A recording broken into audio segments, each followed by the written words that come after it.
day feels boring. The same thing, routine in the morning. Grew up too fast without warning. And when it rains, it's pouring. I got dreams, big dreams.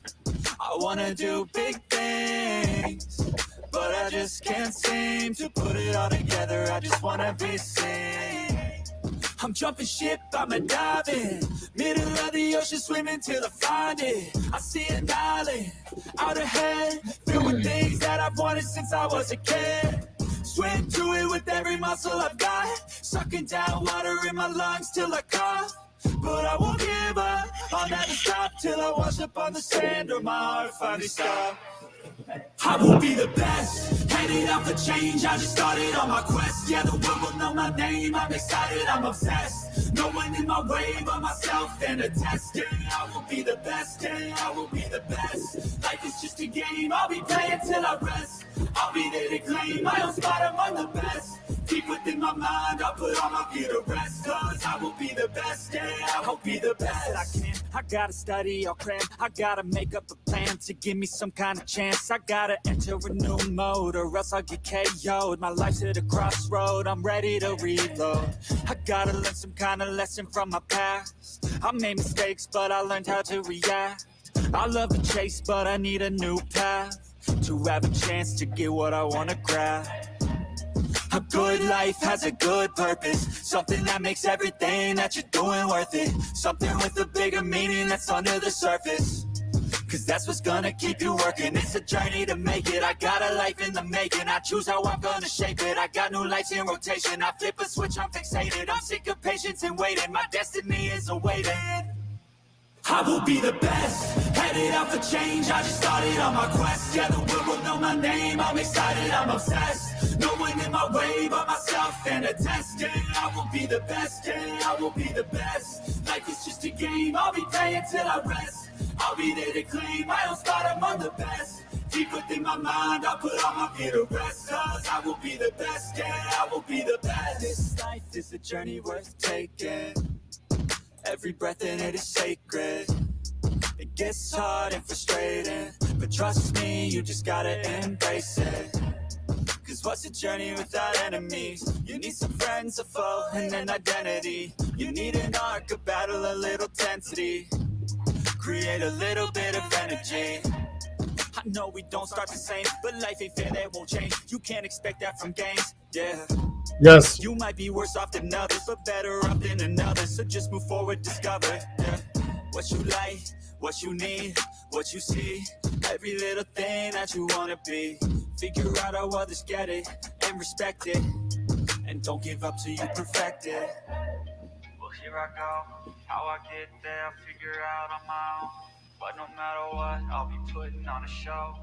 So watch out, and watch me grow. I will be the best, headed out for change, I just started on my quest. Yeah, the world will know my name, I'm excited, I'm obsessed. No one in my way but myself and a test. Yeah, I will be the best, yeah, I will be the best. Life is just a game, I'll be playing till I rest. I'll be there to claim my own spot among the best. Deep within my mind, I'll put all my fear to rest. Cause I will be the best, yeah, I will be the best.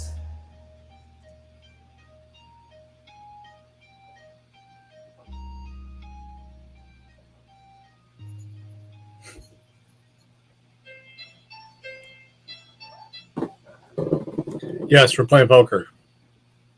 We can play another song too.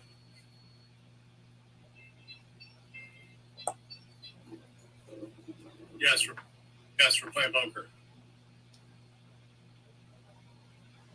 Chopper just sent me this link I'm going to play. He texts them to me instead of getting in the stream and just dropping it there where I could just click on it. So I got to put it in the stream, then I got to click on it. Got it. There we go. You got it already set up, don't we?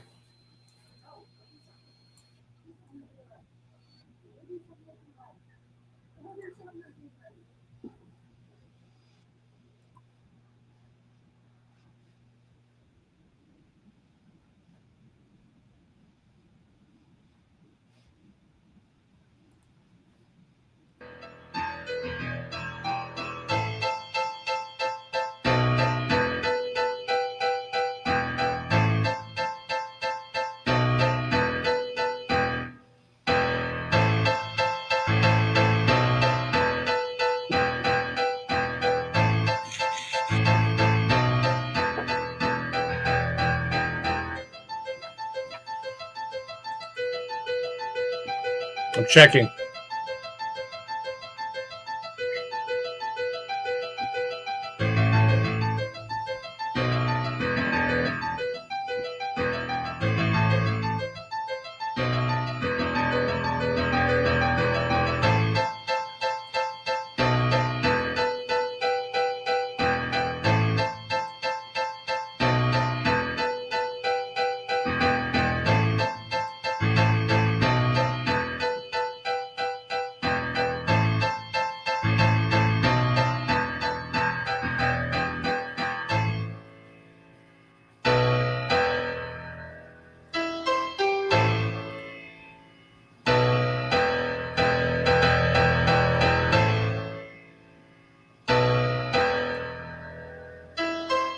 Up.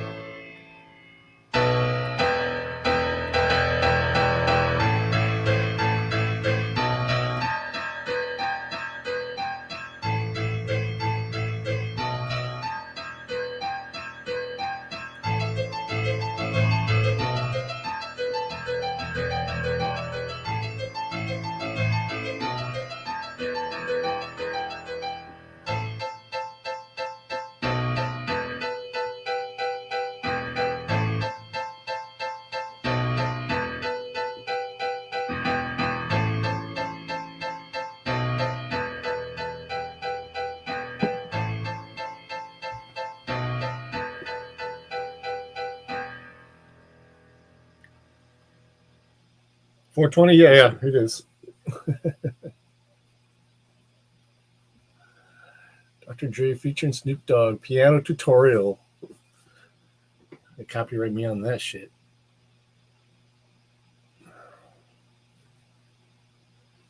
What this going to here? This is one we didn't play on the way in. It was playing, I guess, while we were watching.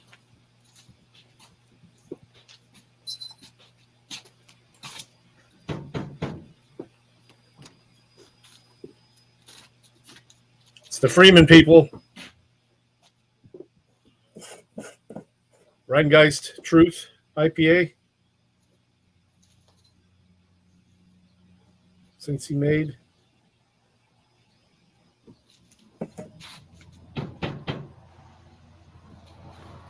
Florence County Dispatch, you know? What is this dispatch been? I have no idea. Can you call it? Sure.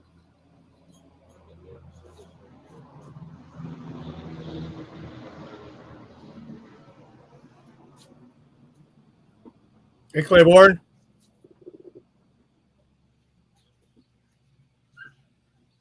Top that.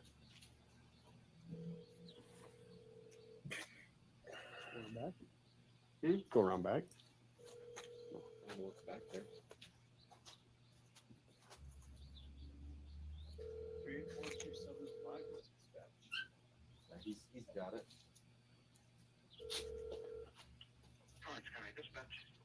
Hi, I'm over here in Estancia at the Sheriff's Department, and the courthouse is locked up, and so is the Sheriff's Department.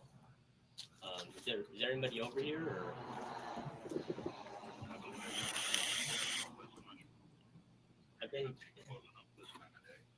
Yeah, it's kind of odd, isn't it? Usually knock and they come let you in, but they're not letting me in, and the doors to the courthouse are closed, and they should be open till 4. I have no idea. They've done something with their phones and they're having issues with it, so I have no idea. Are you trying to get into the court or? Both, actually. I had business at both of them. I have business at both of them, the Sheriff's Department and the court. Okay, I can give you their direct number to the sheriff's office. They should be in there. Okay, yeah, if you don't mind, that'd be great. That's 505 544 4900. 544-4900. Thank you, I appreciate it.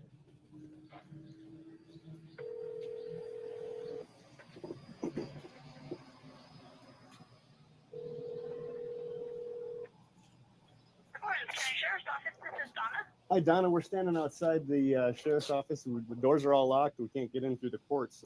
Trying to get over to the courthouse and then to see the sheriff. Is anybody able to let us in? The sheriff isn't in. I What? believe has gone Is anybody there that can let us in? Or just put on hold. Yeah. That's good too. You can't hear us knocking up here.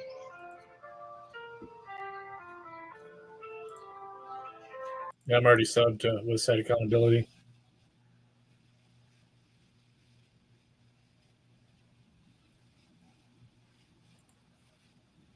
Podcast TV. That's what we're gonna go check out too. Welcome, Westside. Hmm. I was already subbed to you. Yeah, you see somebody. Unsubbed and resub by accident. Thanks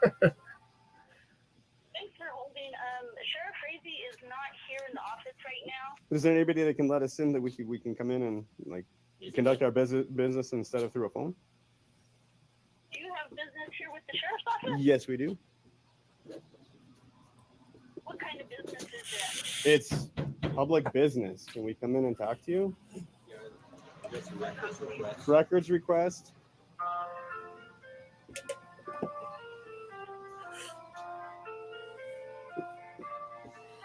Yeah, hop in.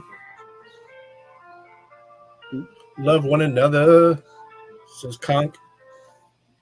I would like to have all of Officer Young's communications consent. Yeah. Okay. I think that's necessary. What Mm-hmm. was the other officer that was there? How's like his body cam also? Yeah.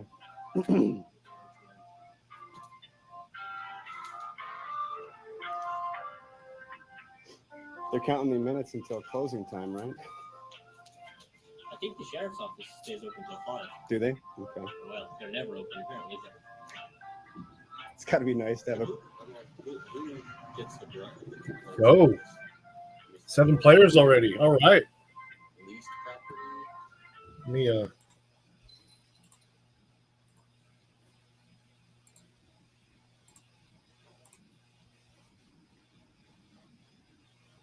oops.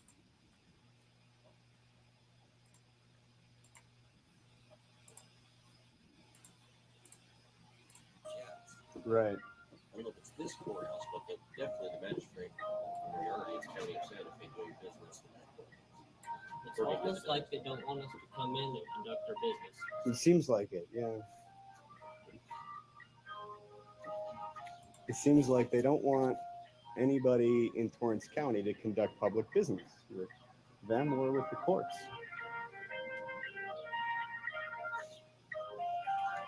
I'm sure she's just calling phrases so he can come down and meet with us.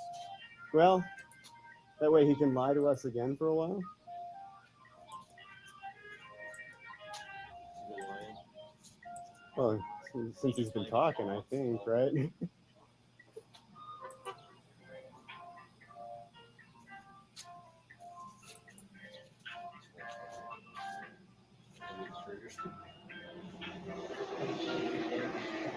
This was from 2 hours ago. They must have been doing this. This is his channel, but it's not him. Is there any other entrances?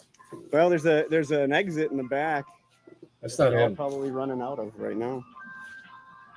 I don't think there's any other entrances though. So next door, is that just like the coffee shop or what is that? They always park over there. Yeah, maybe we should go over there and take a visit with them over there. Sure. Yeah. See if we're good. They're probably just not hearing us.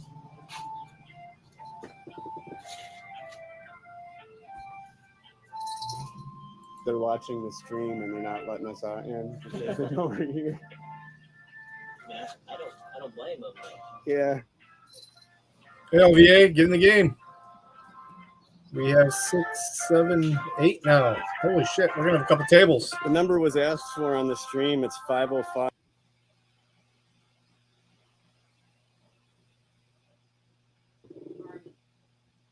That's pretty funny. 544-4900. Yeah. Game's up, buddy. Oklahoma's in here. Nikki, Well, maybe we ought to walk to the Matt, Joe, Milla, and 357 Western is getting in.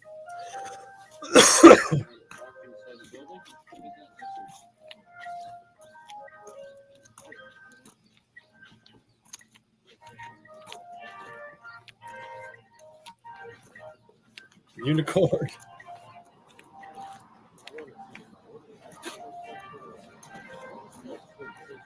Is that supposed to be review? Gonna go around and Renew? see if there's a place the cops hang out around over here. I'm gonna go see if anybody knows anything. There you go. Let's go 8 now.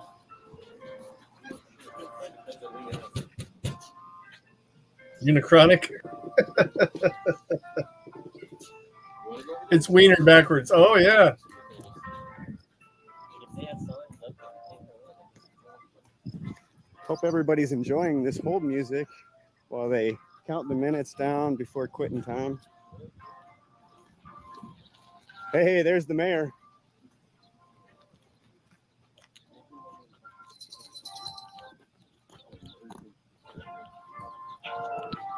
All right, we're at 9. We're going to be opening another table soon. Still 12 minutes before the game starts, and and Western can get in late. Or West Side, I mean. Yeah, it'll let you in up to an hour late, I think, or until somebody gets knocked out. Undocked is in. Nice.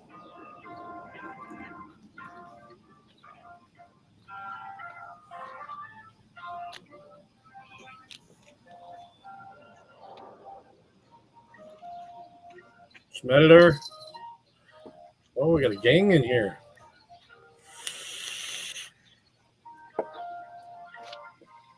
Big prize is coming. I believe this is the cop that was Susan's car.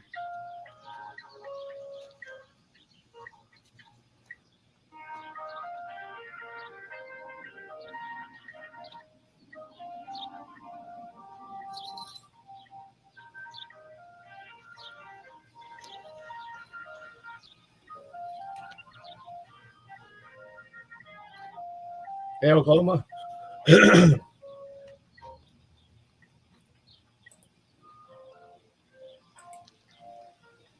Yep, still on hold.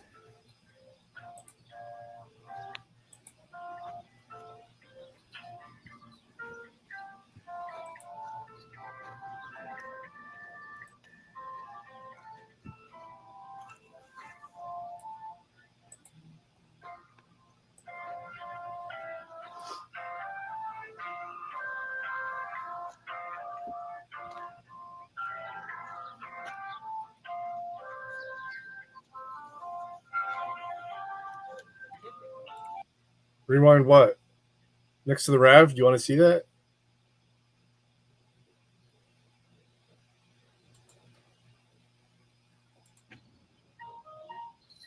I don't think Bao's on.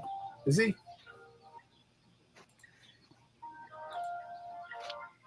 No.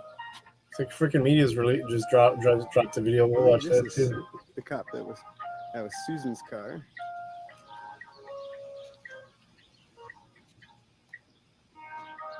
No, I haven't seen Bao in a while.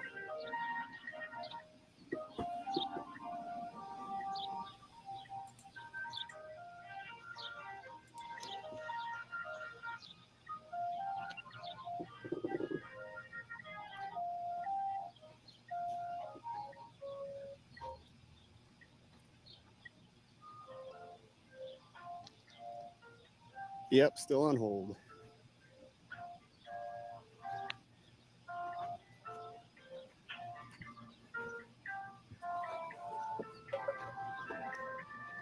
They got some water there, man. Look at that standing water.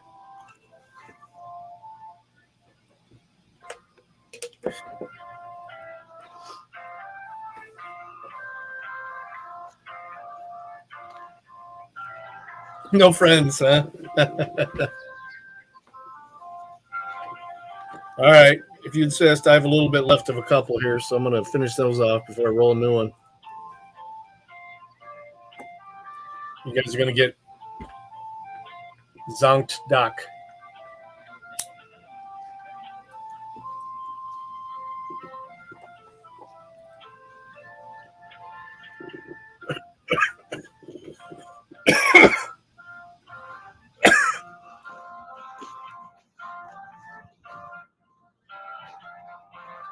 okay, if you could call me back and let me know, I would sure appreciate it.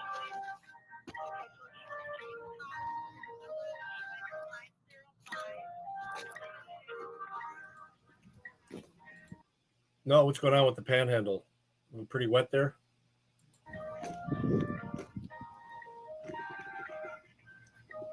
Thank you.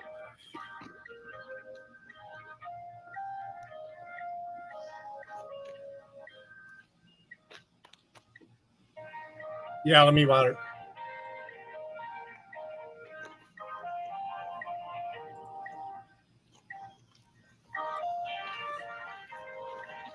What's going on, Mike?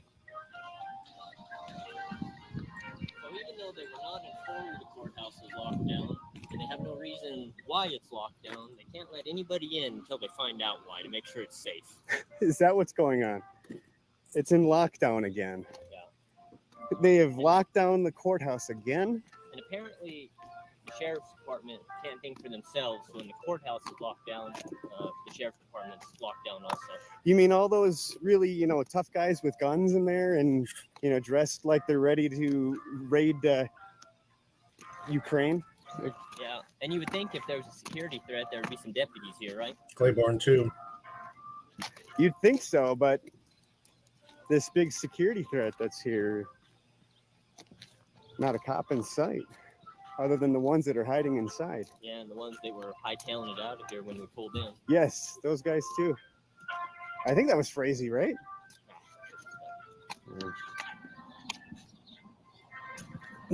What side? Say something in There's chat. facilities management. Did they come over to open it up for us? We can't go back far enough. Oh, it's in top chat. That's why. That's why I don't see it. Never mind. Yeah. There we go. I'll be all right. Mm-hmm. Yeah. Sorry.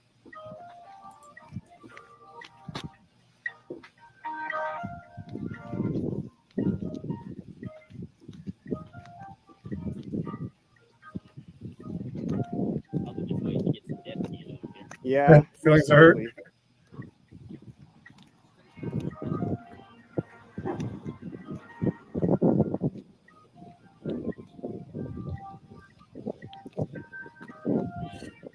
Maybe they'll let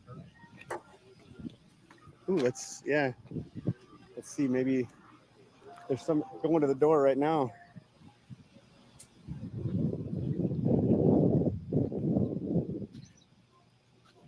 Do you have public business to conduct today? Oh, you were dropping off a resume? Yeah, well, I wouldn't work here if I were you. They are, but yeah, they've been closed up for a security threat apparently. Oh, sure. Yeah, I don't know. Like all morning? No, just for like the last half hour or so. Yeah, I'm not sure, and they don't really tell their employees what the security threat is. They just lock the doors. So, like, if you're looking for a job, I'd suggest somewhere else. Damn. No, maybe she'd be a good replacement for some of those fuckers. He should have said that. Oh yeah. Susan needs a replacement. Upland. From there. He's carrying. That's nice to see. Here, I'll show you. Those of you who weren't in my driving stream didn't get to see that earlier. Here we go. This is probably the best one here.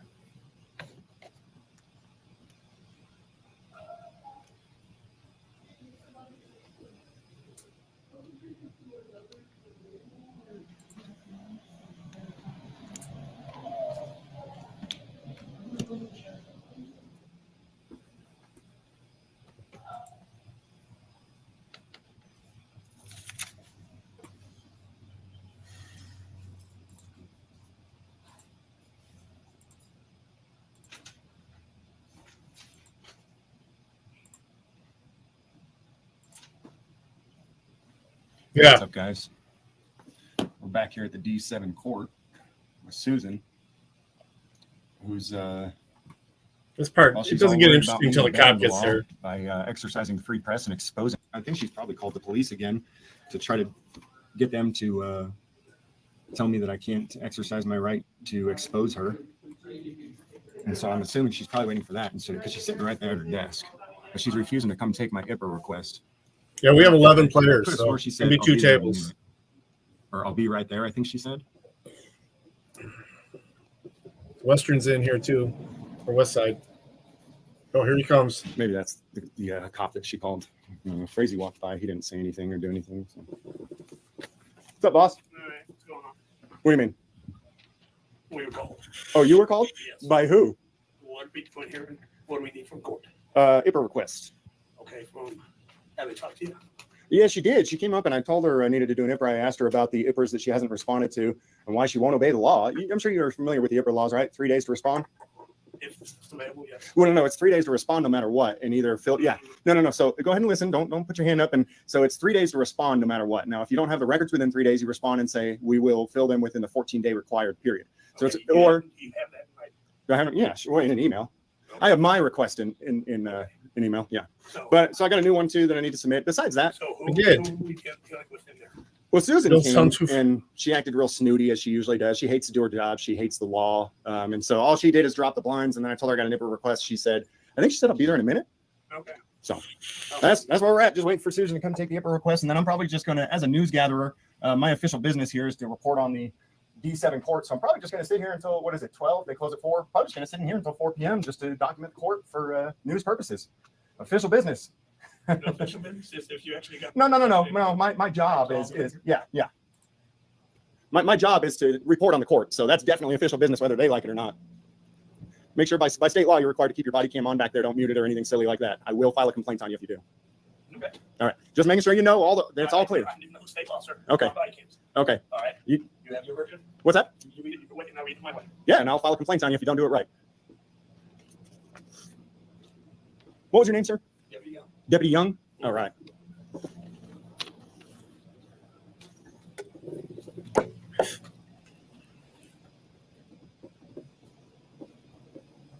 Also, Susan took her license plate off of her car. That's illegal. Can't be driving around town with no license plate, right, Deputy Young? If it's not a public roadway, it needs to have a plate. Yeah. Yeah, this bitch hates the law. You know what I mean? She's like one of those sovereign citizens who's like, no, the laws don't apply to me. You know what I'm talking about? You heard of those sovereign citizens? They walk around just acting like none of the laws apply to them, you know? Susan is a sovereign citizen. The FBI's got people like her listed on their website as the most dangerous threat to the United States of America today. Can you believe that, Deputy Young? Yep. Susan, most dangerous threat to America today. People who don't believe the law apply to them. Oh, Susan. Am I right, Deputy Young? Hey, how you doing, man? Doing good, thanks. Oh, my body cam's dying.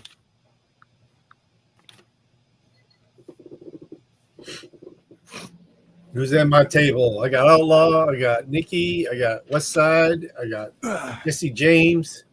Welcome, Jesse Hey, James. next time I come in, I'll probably bring And some I cushions for the got bench. Matt. This bench is hard. Let me open up the other table.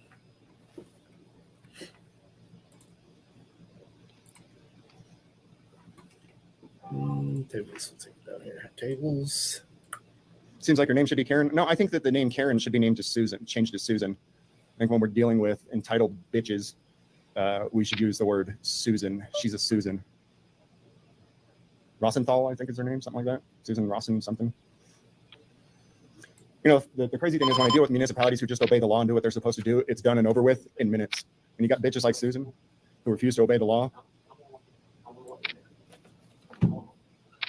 Susan doesn't want him to come in because she knows.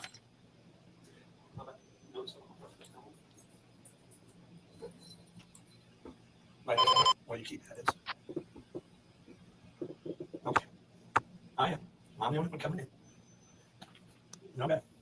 All right. Susan won't even let the deputy in. Oh, man.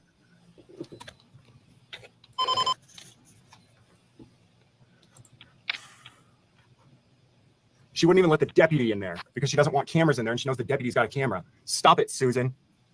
Stop it. Thanks, Toe Life, for the $5. Coffee on me while you wait. Thanks. She wouldn't even let the deputy in because she hates cameras so much. And by law, the police in New Mexico are required to keep their cameras on. Damn, what a Susan. She wouldn't even let the deputy in there because he has a camera. Yo, what's up? Hey, can I get some help over here? I'd appreciate it, man. I don't know if Deputy Young might get stupid here. I might need some backup. I'm here to do official business, and Susan's being a Susan. Did you know that we changed the name Karen to Susan?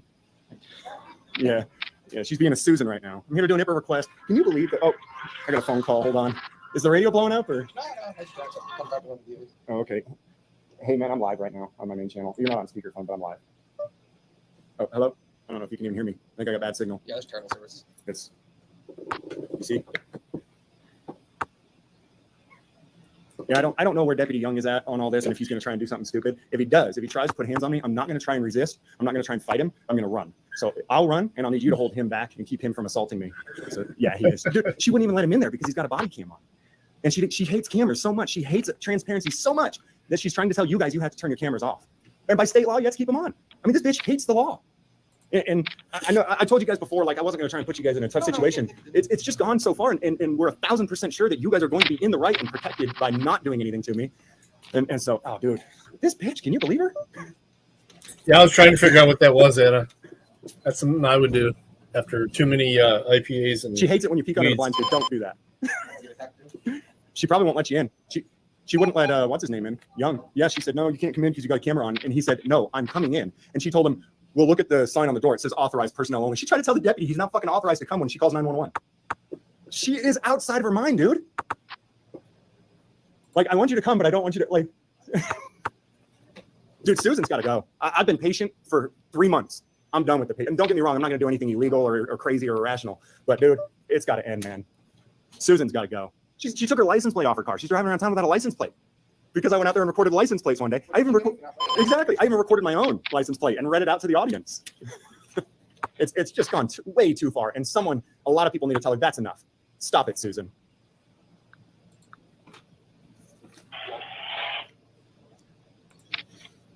They won't respond to IPA requests. Sorry.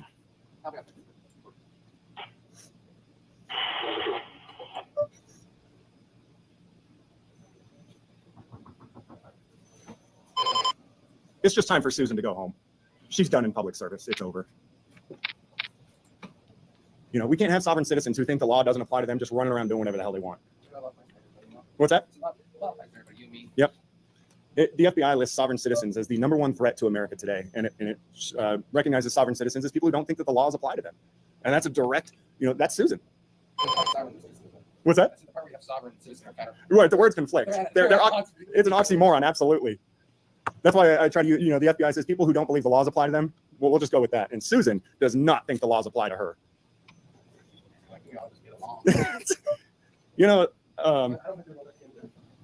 Just because she's a sovereign citizen, authorized personnel only, right?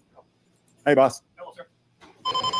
All right. There's 3 ways you can drop off the IPA request. What's that? There's 3 ways you can drop off the IPA request. One, you can drop through this one. Okay. Through the email, like you know about. Okay. And they will take care of it. Okay. So I can't do it in person? No. Well, the law states differently, so. So go ahead and drop it off. They also have a order to show cause signed to Mr. Springer, which is who you are. So that is your copy. Are you serving me? Yes. Oh, he just earned himself a lawsuit. Yeah, you sure you want to give that to me? You want to be on the lawsuit? Okay, awesome, man. Drop off your IPA request. And that paperwork says you vacate the building. It does. Really? Vacate the building, huh?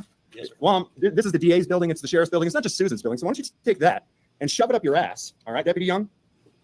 And tell her to come take my IPA request as she's required to do by law. Sure, Mr. Springer, so if you drop off your paperwork, you can drop it off in that slot right there. If not, you need. Well, how am I to determine that they received it? I will show it. You dropped it off. You want to take it to her? I'll drop it off. Okay. Will you hand it to her and I can watch? I can watch you hand it to her. All right. So let's leave. No, I don't think so. This right here is not the court. All right. This is district court.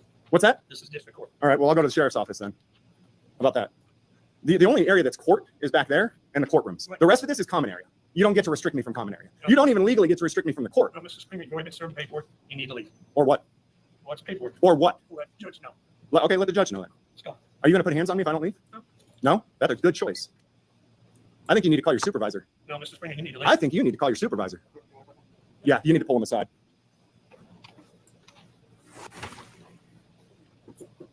Hey, while you're over there, shove that order up your ass. You understand, Deputy Young? Right up your ass, son. What's up? Oh, yeah, my body cam is dying. I'm allowed to be here for official business, that order says. And I am here on official business. You understand, Deputy Young? Don't be stupid.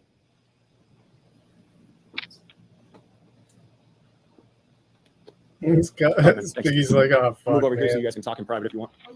I don't want, I'll let you guys talk it out.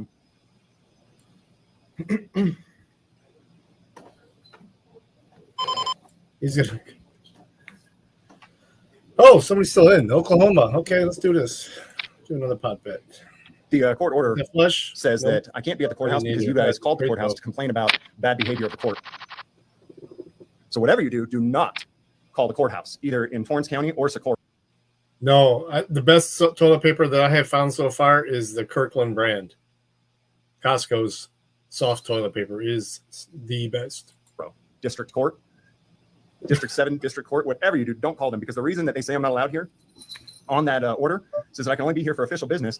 And the reason it states is because I ran stories on Judge Bennett, and then you guys called and said that Judge Bennett needed to get into shape. That is why there's a court order saying that I can't be up here except for official business. But my official business is I'm a reporter. There are well over 100,000 people who have watched the stories that I've done reporting on this courthouse. My official business is to report on the courthouse. Their goal was quite literally to kick the news media out so that we could not report on their bad behavior. Yeah. It's the same court order that he had before. Because he's being reserved something he's already received. Deputy Young is a dumbass.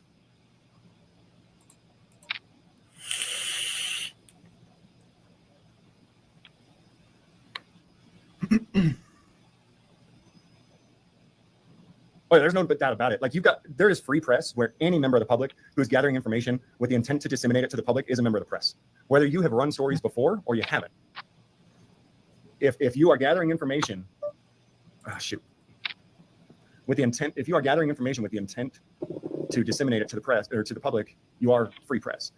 But I've even established already King that I have over 7, 100,000 didn't people get a chance to click who show. are watching this specific story, and currently there are 1,000 people, 1,000 of you watching right now, watching this breaking news story about Susan refusing to obey the law.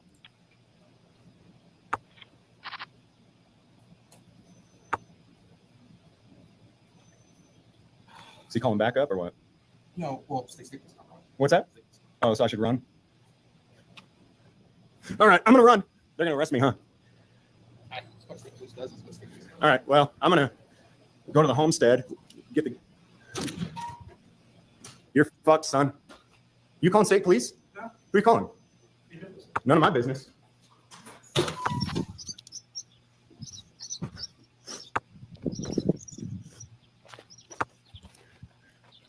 Well, I feel threatened, so I've got to leave.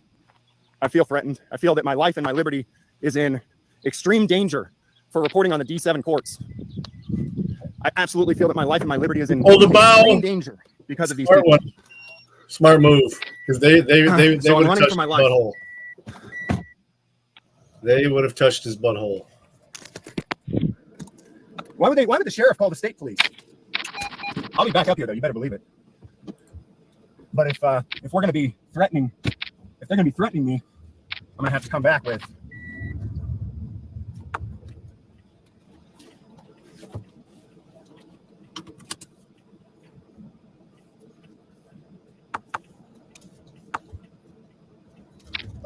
We'll see you guys back up here real fucking soon, everybody. And here we go. So they're just locked up, and I don't know what we're gonna do here. I thought they were open till 4 myself. You know, I got about 20 up for 18 so far. We're trying to get to everything was locked up. I'm gonna check in back and just when they're walking out, just film them as they're walking out, I guess.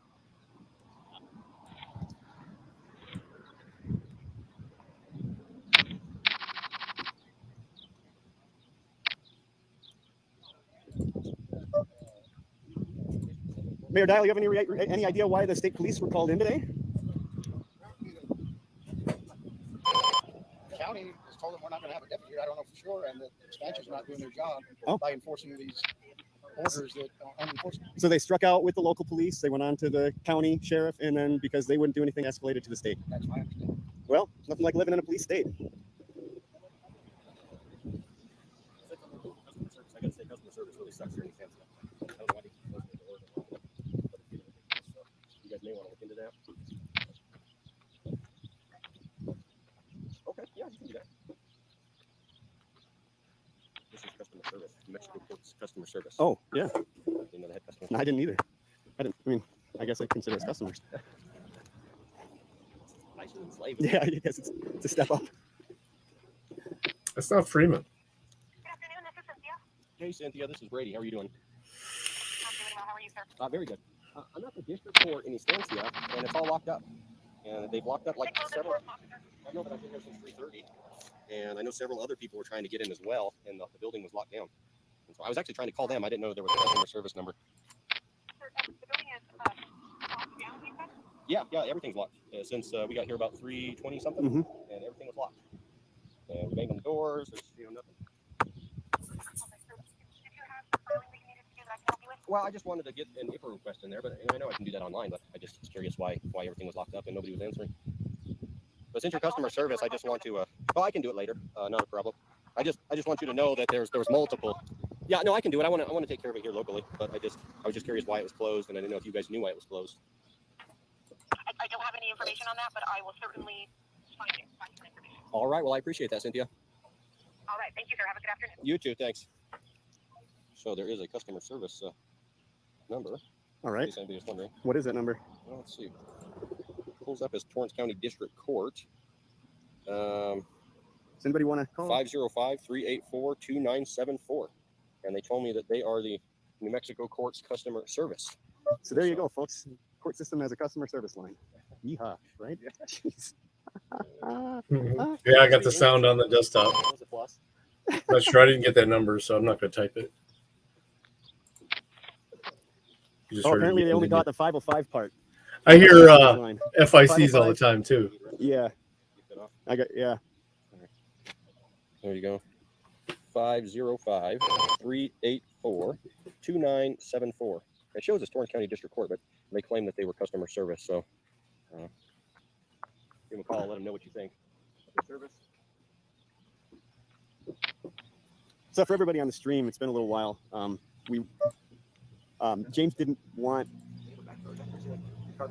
SUV down there, on the other side of that building. Oh yeah, is there? Right there? Is that what you're talking about? No, back there. Like, it looks like a police car. Oh, is that what that is? They're off-roading? So James was here at the court earlier today, and the state police got called in because the Torrance County Sheriff deputy that showed up wouldn't arrest him, and so they've escalated it beyond this to the state police. And we are here trying to get some cameras on Susan as she leaves the office, but I don't think they've got the whole court on lockdown, and she's probably not going to come out. They've been watching us, know that we're here, but James had to lay low for a little while because there have been a couple of state troopers around the area. Figured we say that now that I believe it's the sheriff that's pulling up, or at least one of his deputies. The Steady Highness, here we go. Or not. Where's he going over there? Now we know there's back entrance. My phone just started talking. Oh, James joins them? Okay. All right, that's worth watching.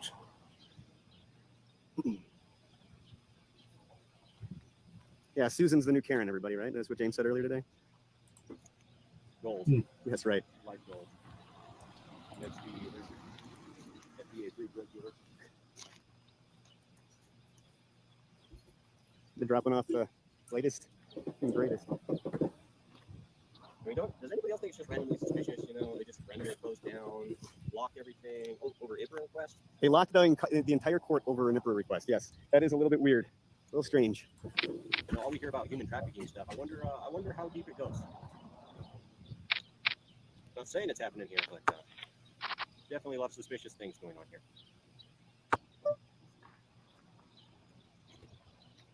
It was just it was a hearing officer that was doing some things, and James wanted to IPRA his information, and they bristled about it. He had to have escorts come. Nothing like being court ordered to hire an escort, right?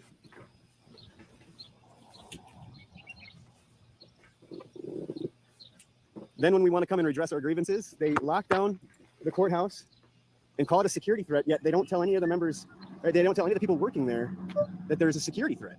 Yeah, it's kind of odd, huh? We have a massive security threat, but the other people leasing spaces in the building were not notified. It's kind of mean, isn't it? I'm starting to think there is no threat. I'm starting to think that exposure is the threat. Liberty and liberty, exposure to what they're doing, all of their corruption. Man, these cameras, so scary. People are troopers, though. They are locked down in there and they are working late. Well, That's what it is, right? they won't be able to binge their Netflix shows tonight, though. That's sorry, guys. They might be in there binging it now, though. Lucky them.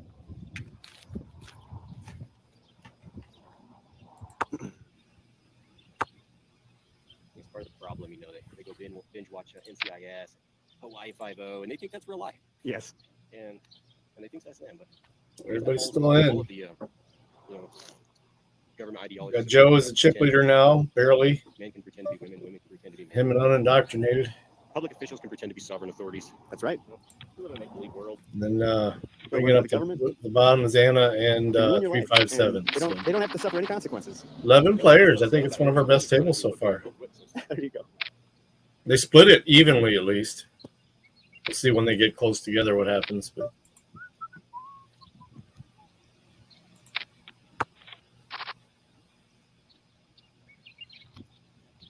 so we're out here at the what is this building called? It's It's called the Neil Mertz Judicial Complex in Estancia, New Mexico. looks like LVA, unindoctrinated, Anna, District 7 must be housing some and 357 Joe. if they're going to close the doors down over a simple IPRA. I wonder You what got the they're two chip what they're leaders hiding. on your table. So I'm a little bit nervous that it's going to end up being like the Hunger Games. Oh boy. And we're going to have to quell a rebellion in District 7. Quell a rebellion. District 7. Oh yeah, it is. I didn't watch it, but I heard seen the clips. I've never watched any of the overtime pay. Someone said you're absolutely right. They're clocking it apparently on the county It's like dime. 1984. It's all gonna come true. So grateful to be served and protected, though. Or it's Isn't it already great? coming true. I could be in North Korea right now being abused by my own government. Instead of Enjoying the liberties in America. preach it. Offered to us by our benevolent masters. Come on, Matt. Ugh. So what they really are, our slave masters. Queen. This 4th of July, all these people are going to be celebrating. Oh yeah, I have no idea what they're celebrating. their illusion of freedom. True.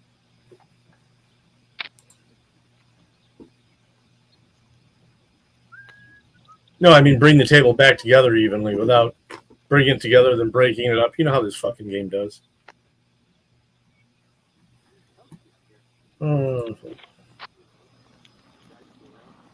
You know, I don't mind that closing times at 4 o'clock for a small county, for a small area. You know, having early hours is fine, but you should at least be open until your closing time, right? Right. Well, you know, if any other business locked their doors down during the day, the government would be there to find them for that. But when government does it, it's perfectly acceptable. So who are these people accountable to? That's a good question. James just They're accountable to their CEO.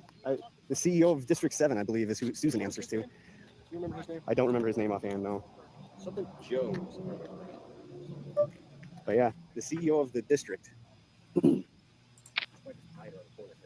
Yeah. How about for a gotcha moment? Nope. What do you think they're all inside watching their own security cameras walk around? That or they're watching YouTube. It's kind of funny that Yeah, two madres LVA. the county told me they can't control this building because of judiciary. They talked about it. But now I'm told that the county said to keep it locked down. So the county.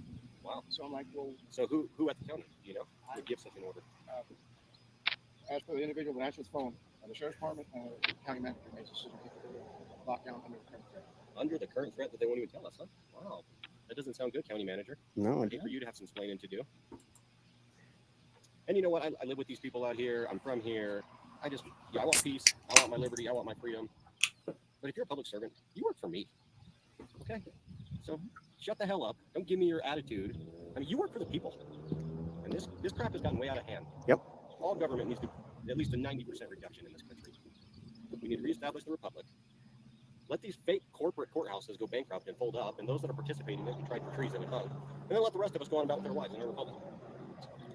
Well, our government's built like organized crime anyway, They are organized crime. and they're established as organized crime. Every department has a different aspect that they. It's all connected to the fake money system. So Oh, yeah. So we go back to a gold standard to get rid of this debt system, and this collapses. This goes away. The fake money goes away. They've got way too much power over our lives, and then they don't have to answer to anybody. They just lock up Joe? the doors and go away. The first thing they do is vote against their power, and on the same vote, not be liable for powers that they give. They were actually responsible for making a bad decision. I mean, they think about the decision they're making. Right. Right. And basically, my one question is, what is the threat? You've locked this courthouse down multiple times.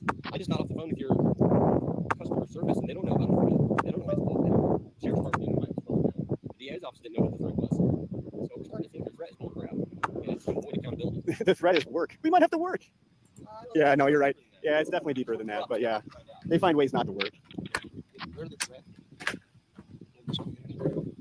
Well, I agree with you. We want peace. I want peace. In order to have peace, we must have law and order. Now, I'm for laws and orders. Now, your private statutes, I don't really care too much for.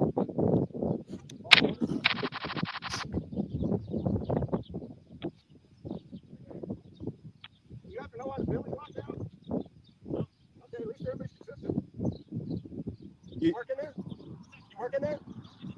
Oh, Yeah, the building's locked down. yeah, they locked the court up again. Security threat, apparently. Well, He ran. He heard security threat. He's like, oh shit, let me get in there. I have keys.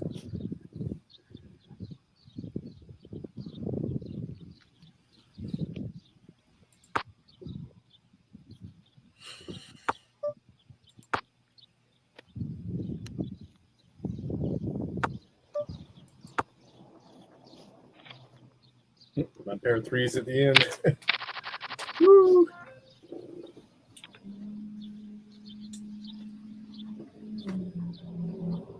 Damn, what? You sitting out?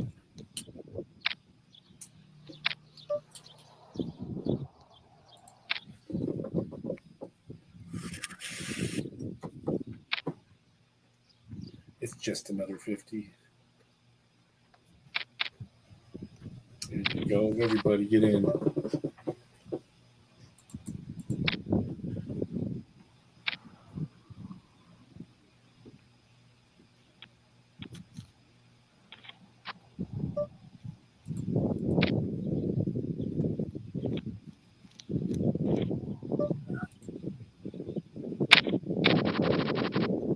Pocket queens.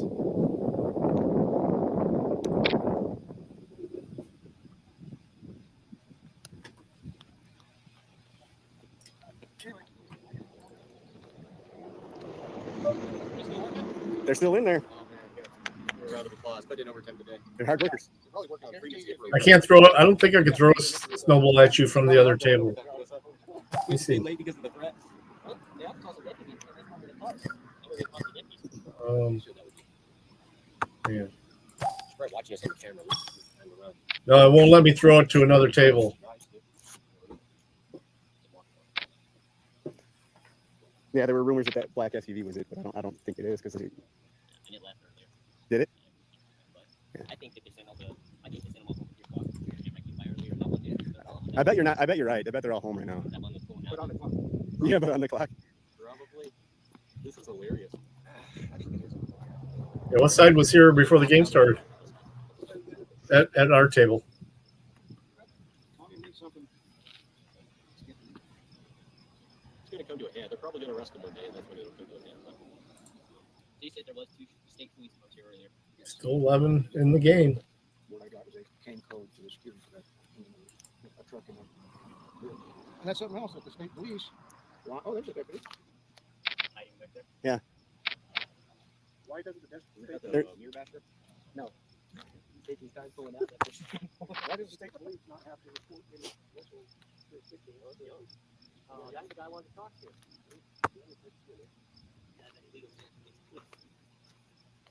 Been following, maybe we should flag him down. They're really slow. I'm hoping he comes back. You know, they got such a speed that he knows. He's itching to come back and ID us all, right? Man. Well, when I was there, I said, "Where are you good for me?"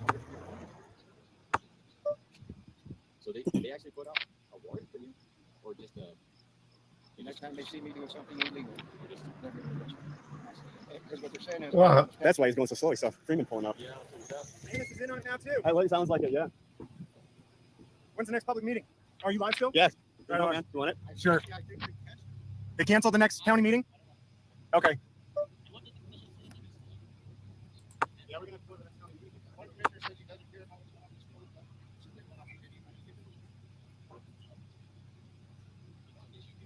It sounds like the county manager, Janice Barella, is in on this. So you said that by the order of the county manager, the building was to be shut down, right? County manager and the sheriff? I think she's got some explaining to do. I'm going to head up there. They don't close till 5. You guys want to come? Did you say you got to go to work? Oh, shoot. Sorry. I don't know if we're going to hold the stream all the way over there. I really don't. I'm hoping it doesn't drop. I know I get signal at the county building, but in the few blocks between here and there, I'm hoping the stream doesn't drop. If it does, I'm going to try and bring it back up. I don't have any more notifications today either available. So if I go live a 4th time, you won't get notified. But it sounds as if the county manager and the sheriff are in on this.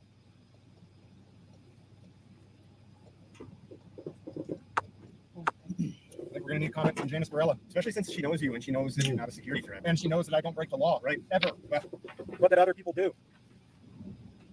Now, I'm hoping I'm wrong. I'm not Hey, gonna say Ryan. right now for sure that she's in on it. But from what was her name? Cheryl Allen at the sheriff's department. Can I get there this way?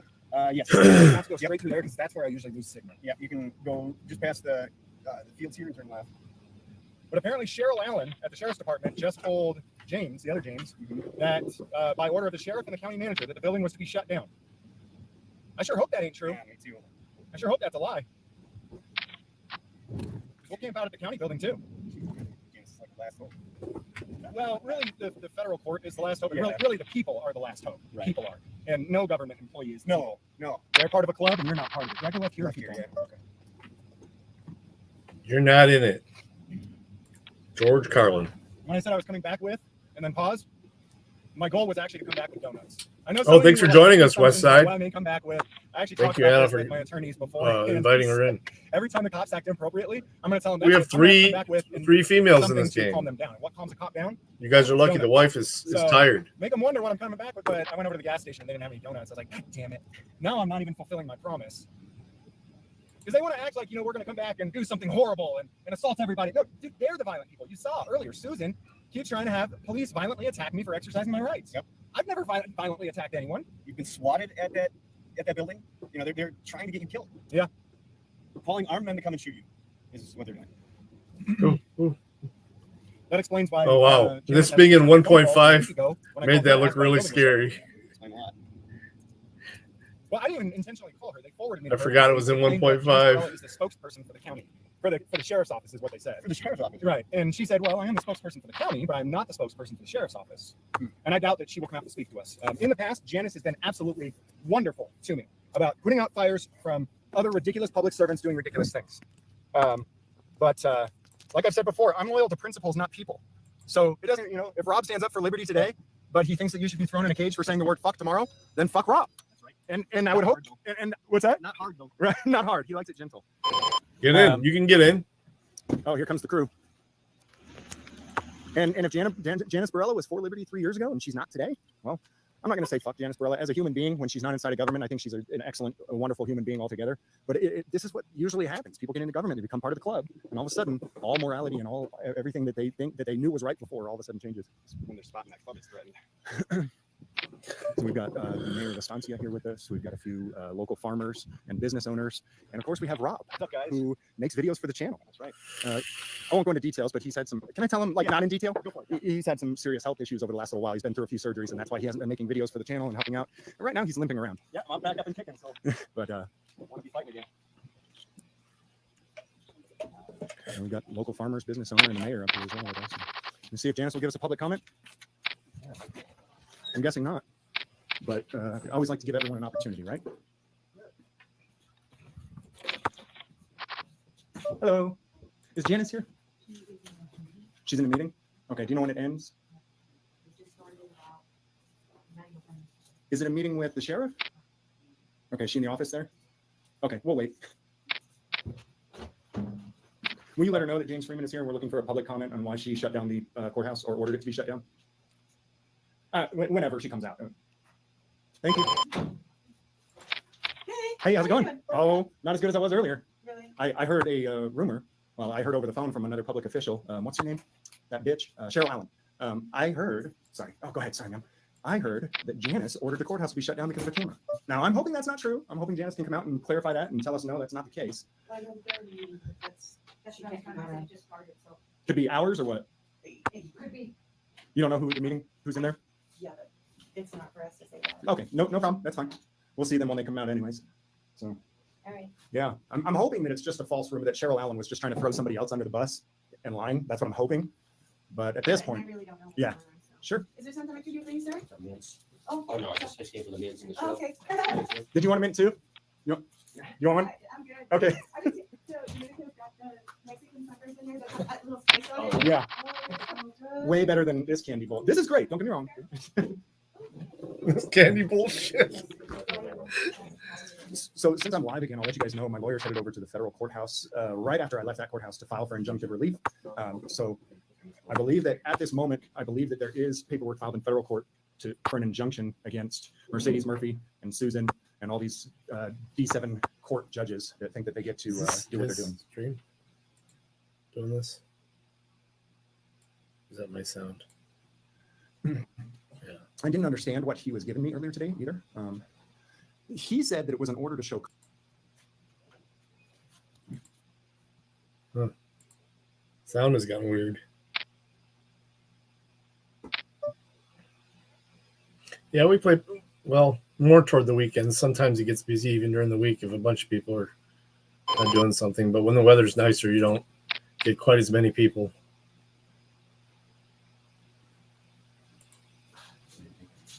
We could be here for a few hours for everybody watching live. I have no idea. It could be 5 minutes. It could be 5 hours. But we are going to stay here until Janice comes out.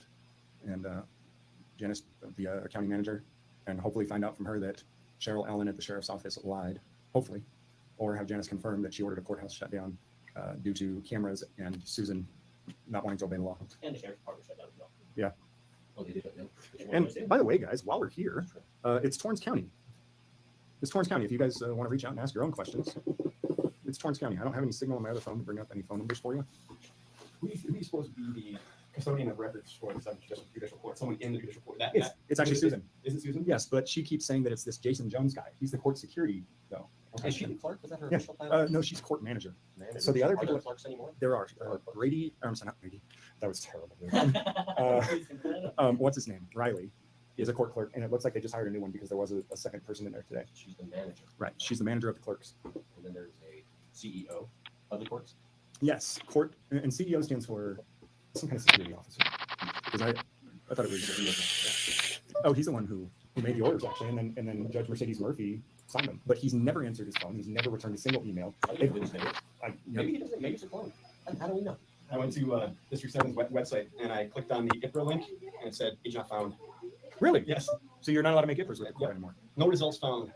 Well, when I get home, I guess I can pin the IPRA link because I do have an email address to make IPRAs. I actually, now that I think about it, I sent an IPRA to Susan before. I'll just do an update IPRA to her. But that's interesting. They've removed the ability to send open records Yeah, requests. you keep doing it via the website. Apparently, Maybe they want you to come and do it in person. You know? Yeah. But then they forgot and locked the door. Honest mistake. Honest mistake. I have no idea. There's two of us up here. We're not a threat. I swear to you. I swear to you, we are not a threat. All right, we took down that peppermint patty like nothing. So who's calling you right now? Oh, you know what? It might be viewers. It might be viewers calling. Hey, be nice to the two ladies up front, but yeah, I would be asking for Janice Barella. That's who we're looking for. James Harvey said the same thing. Hey, James Harvey. These ladies have always been wonderful to me when I come in here, just so you know. I can verify that. Okay, thank you. What's so disappointing about this, if it is true, I'm going to assume that it's not true at this point, but if it is, this county has worked so hard with us to obey the law, to fill our records requests, not even within, I mean, a lot of places, once they start to realize we're going to push them to do the right thing, they'll extend our IPA request because legally they have 14 days. So they'll wait till 13 and a half to fill it. But these people bend over backwards all the time to try to make sure that things are taken care of for us. And so when I hear that, I hope it's a lie. When Cheryl Allen says that the county manager ordered the courthouse to be shut down, I just hope it's a lie. Because we've been able to work so well with them over the last 3 years. And that's why I don't even publish videos about the county. Because my videos are published to show corruption. Cheryl, She works for the sheriff's department now? she does. Yeah. Cheryl Allen works for the sheriff's department, and she basically does the sheriff's dirty bidding at this point. The sheriff hides, and he sends Cheryl Allen out to talk to people. Damn, she, 3 7s. Yeah. I guess that's the person that you talked to earlier that said that by order of the sheriff and the county manager, the courthouse was shut down because of the camera. She used to be in charge of like grants and stuff. Yeah, I knew that. So- Oh, okay. Yeah. So who was that Dunlap lady who that worked for the sheriff's office under Rivera? Yeah. Stephanie Dunlap. So basically, Cheryl has her job now. She initially went over there to be the grants writer. So basically, we could get federal funding for the county so that the federal government could own us essentially. There's not a worse position to be in than that's a welfare whore position. Hello. I just want to tell Shelly, thank you. It worked? Yeah, it's going to be fabulous. I really appreciate it. So yeah, she was the county welfare whore at first, trying to get money for the county from the federal government, which is essentially when you're filing for federal money. To me, it's no different than you as an individual going and filing for food stamps or whatever it is. You're begging for the government to give you handouts, and even when it's on the county level. But I have far more respect for those of you who file for food stamps to eat than these welfare whores filing for more money to do DUI checkpoints or buy a new police car, pull you over for speeding and extort you, or all of the James Freebird. It's like how much crap they acquire. Right. That was kind of actually harsh. Genuinely, everyone. I don't believe in feeding people through coercion. In other words, I steal your food to feed my hungry neighbor. But so that's the only reason I'm against the government programs. But everyone should eat. But we'll feed them voluntarily. Well, in my opinion, that's how they. That's what they use to, suppress us here. They create more money. They don't let out their agencies to spend and oppress us more. Hire more people with guns to come to your house and take your property from you if you don't pay your rent, otherwise known as property tax. Or, they do Rent to the bidding king. of government. Rent to the king. Who Not rent to lose? the landlord. Right. The king who actually owns your property. Matt, Exactly. the fuck happened, Matt? They just got a delinquent notice the other day. Just like, I'm not sure I'm going to. I haven't decided yet. And then they're going to come and Or 70? maybe I'll get out a piece of toilet paper and I'll just write out a promissory note on it. We'll get you and the camera to go in there, and since there is no money, promissory notes act as money in this country. And GG, Matt. I mean, everybody can do it. I like that idea. they don't like that. No. They don't like the house of cards is starting to shake. It's not Oh, yeah. If you're under that house of cards, I would get out now. I got out. LOL libertarians. Somebody says. I'm not sure what that means. Libertarians? Yeah. Oh, you guys are talking like libertarians, and so they're calling you libertarians. You're talking like libertarians? Unfortunately, the Libertarian Party just likes to infight the entire time. They don't care about actually making a difference in the world, right? They just want to. Dude, shut up. You're not even a real libertarian. Me. I guess ask him who's the libertarian. Who's he calling libertarian? I'm not sure. Am I the libertarian? I like that the word liberty is in there though. That's yeah. It confuses people. They think it means liberal. Yeah. I think that's what it is. Yes, ma'am. Did someone call you from the sheriff's department? Did someone call you yet? Okay. I wasn't. So I guess that when you show up Madonna? unannounced to talk to public servants, they call it ambush journalism. Ambush journalism. That's what they call it. Yeah.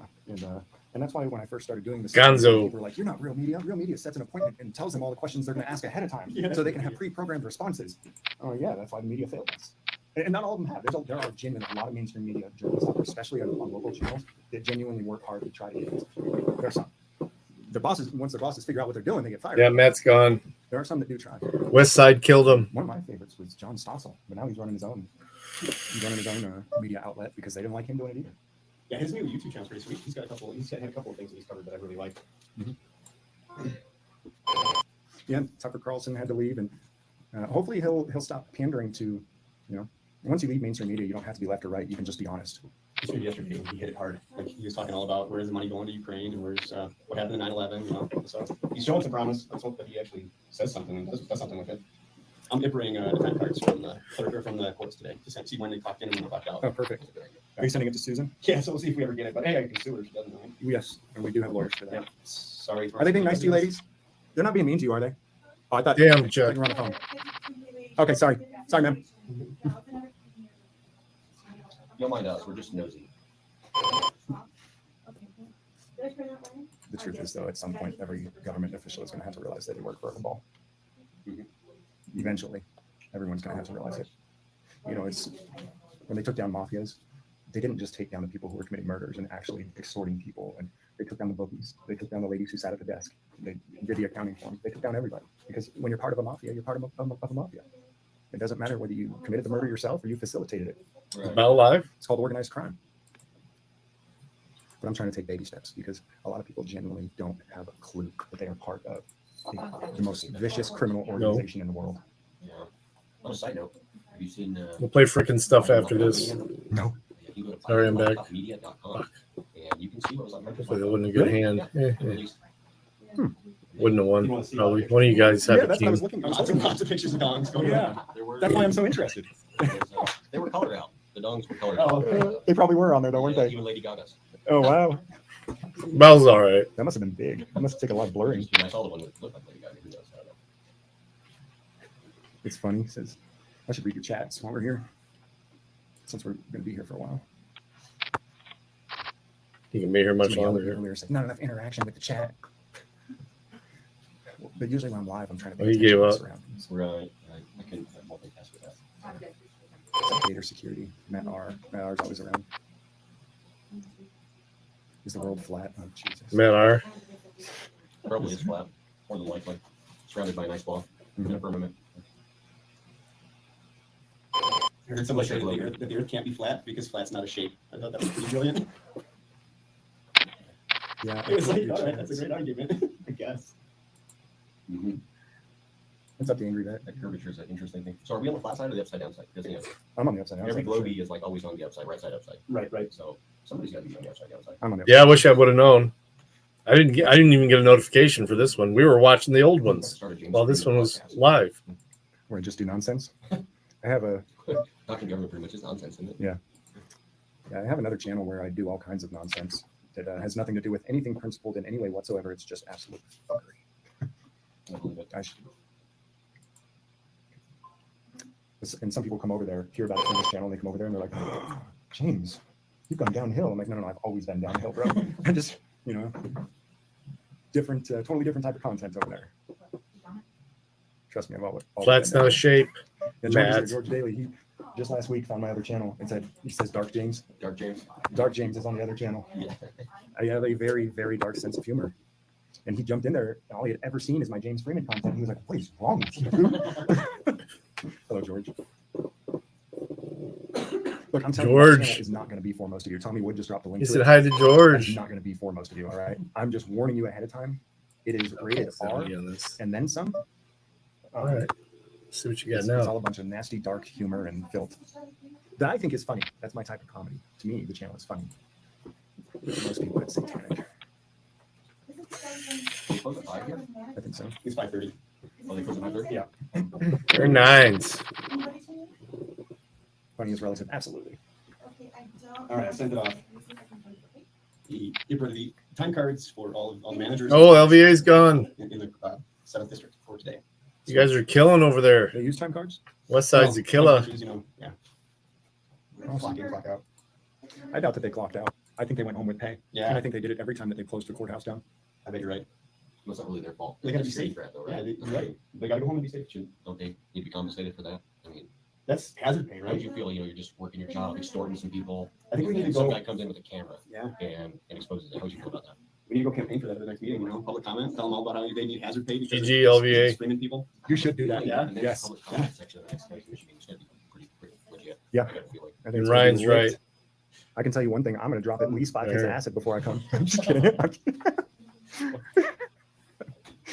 You tired? Carol.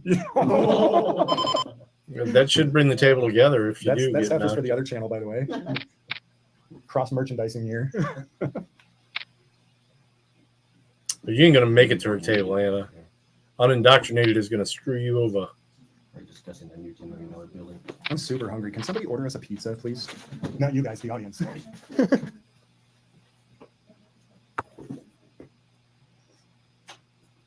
Yeah, Women's is killing it.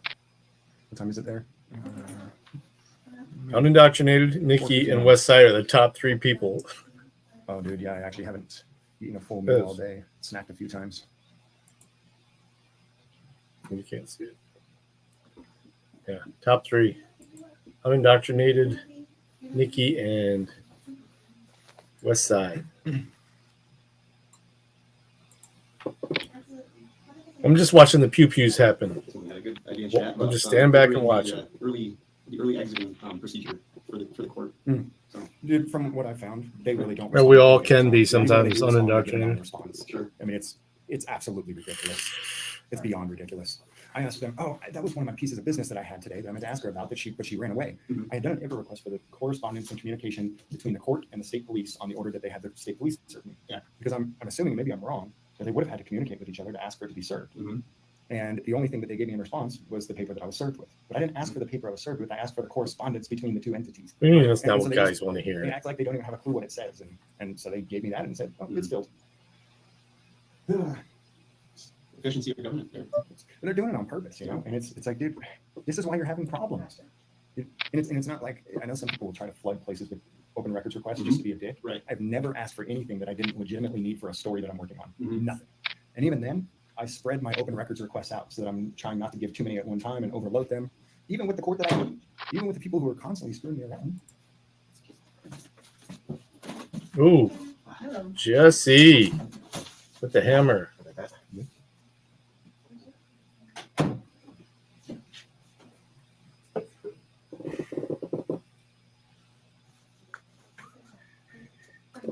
John Eagle just posted a video, pulled over for speeding, and the cop doesn't know the speed limit.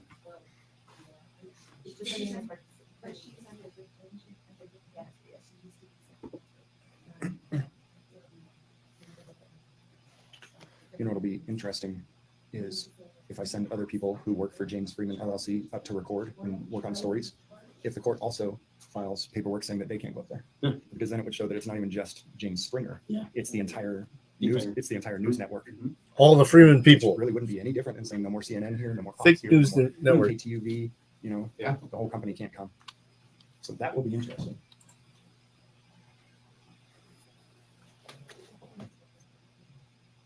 I found that out. Sean Brown, I apologize. I should have already ordered you a pizza. Yeah, we're not even in the building that Susan thinks she solely owns. We are at the Torrance County government offices to try to get a public comment from the county manager because Cheryl Allen at the Sheriff's Department claimed that by order of Sheriff David Frazee and County Manager Janice Barilla, that the courthouse was shut down. We don't know if Cheryl Allen lied about that or not.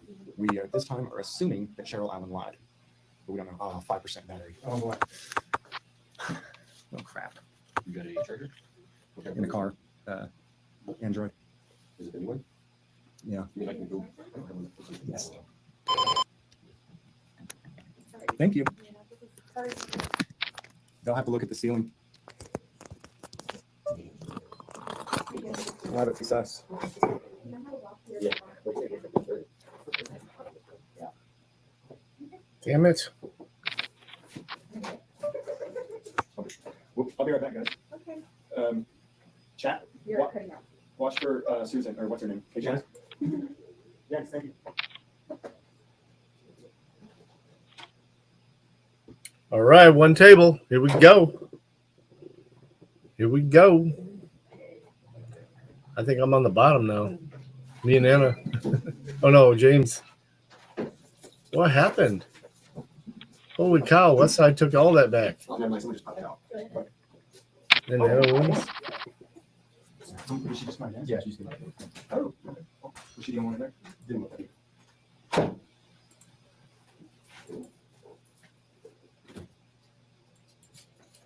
Yay. You know what's in there? I have no idea. Yeah, I love photos like that. Or packages. I used to order this. It would be something in the front thing. Figure it out. Hey, how are you? Hey there. How you doing? I'm good. Don't vote. I love that shirt. No, no, no, no. Today? No. Not today? Oh, okay. No, I haven't seen no one else. He's not in his office? No. The last I saw him, he let me and one of your helpers for the your office to help the kids with their names, but that's it. And then he went back I there. have my So- IPA dialogue already like saved in a notepad on my computer, but not on my phone. I should do that. Save as a template. I do it so often. They're pretty comfortable. Those are my brother's dreams has always been to open a nonprofit and get grants from the government and run his nonprofit. 550s. Oh wow. It says something underneath it, but no. Oh, sweet. Hey, so I'm glad I'm live because I told you guys if Ismael Rincon gets released from jail, I would go live and tell you. And I just got an email. The judge issued an order recalling the warrant and reinstating his bond. He should be out of jail if he's not already within the next couple of hours. Nice. So I'm looking at that right now. His new court date has been set for June 20th at 9 a.m. That's awesome. And thank you guys so much for everything that you did. I believe we hit the $5,000 goal today to pay for his attorneys and everything. You guys are lifesavers. His family is so grateful. So yeah, good news while we're sitting here. No, you didn't. I just saw that now. 6414. Yeah. That just came from HBO Matt. Oh, it only encourages them? Okay, yeah. Okay, I can read that now.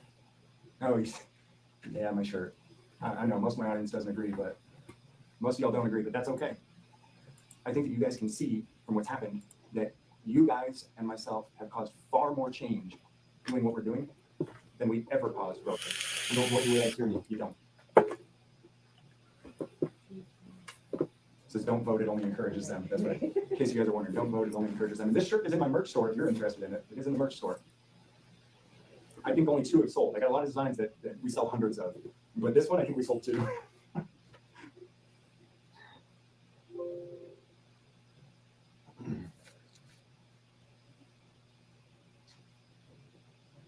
And CJ Grisham actually just sent me the same document.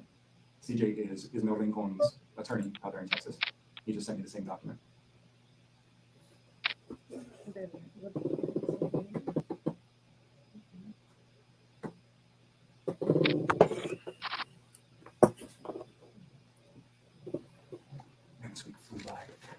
30 Thursday. Oh, that was the earlier video. Is it? He does it again in this one too? We got some other super secret stuff to handle. I'll tell you after we're not. Yeah. Well, maybe. I know he did earlier. The deputy did. Your channel, Life Hack channel. If you don't have a push pin, you can use a goat head. Were those new shoes? Yes. Yeah.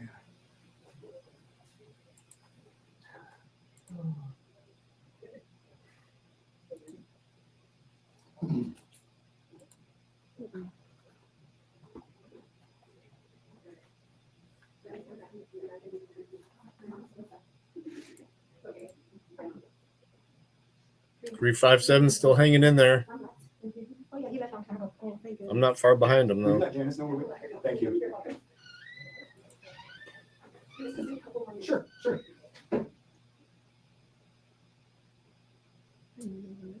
Maybe the ended up being about 4:30. I have a feeling I'm not looking forward to this little discussion with Janice, though. I think our relationship is going to go right down the shitter in a few minutes. I hope not. We're assuming Cheryl Allen live. I'm glad I got out of that hand. Here we go. West Side and inDOC going at it. We're going to get a call. 357's all in. Oh, okay. A7s. Ooh. Boom, boom, boom. Pew, pew.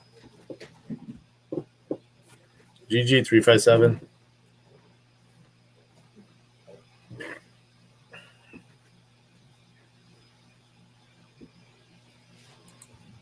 You're not letting me win tonight. Yeah, it was the one earlier. It's the one we were playing. He bugged out. You came in right after I got done playing it, and it went right to this one. I actually played it earlier, the audio of it while I was driving earlier. I did not know you were here until I came up for air. That's fine. Got Shelly's message. So let me go to the ladies' room. Yes, ma'am. Hey, Dave. I think so. I think what I'm going to do, guys, can you guys hear everything? Because I think I'm going to leave you right here, and I think I'm going to static record on this phone because you guys are at 5% battery. And if I take you guys off of the charger that you're sitting on right here, then I think the battery's going to die. So hopefully you'll be able to hear it from where you're at, so you can listen to it live while I static record it.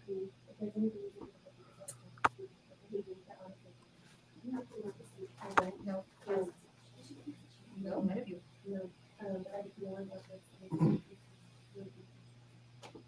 Was the guys still out there? The other guys? Yeah, I think so. Did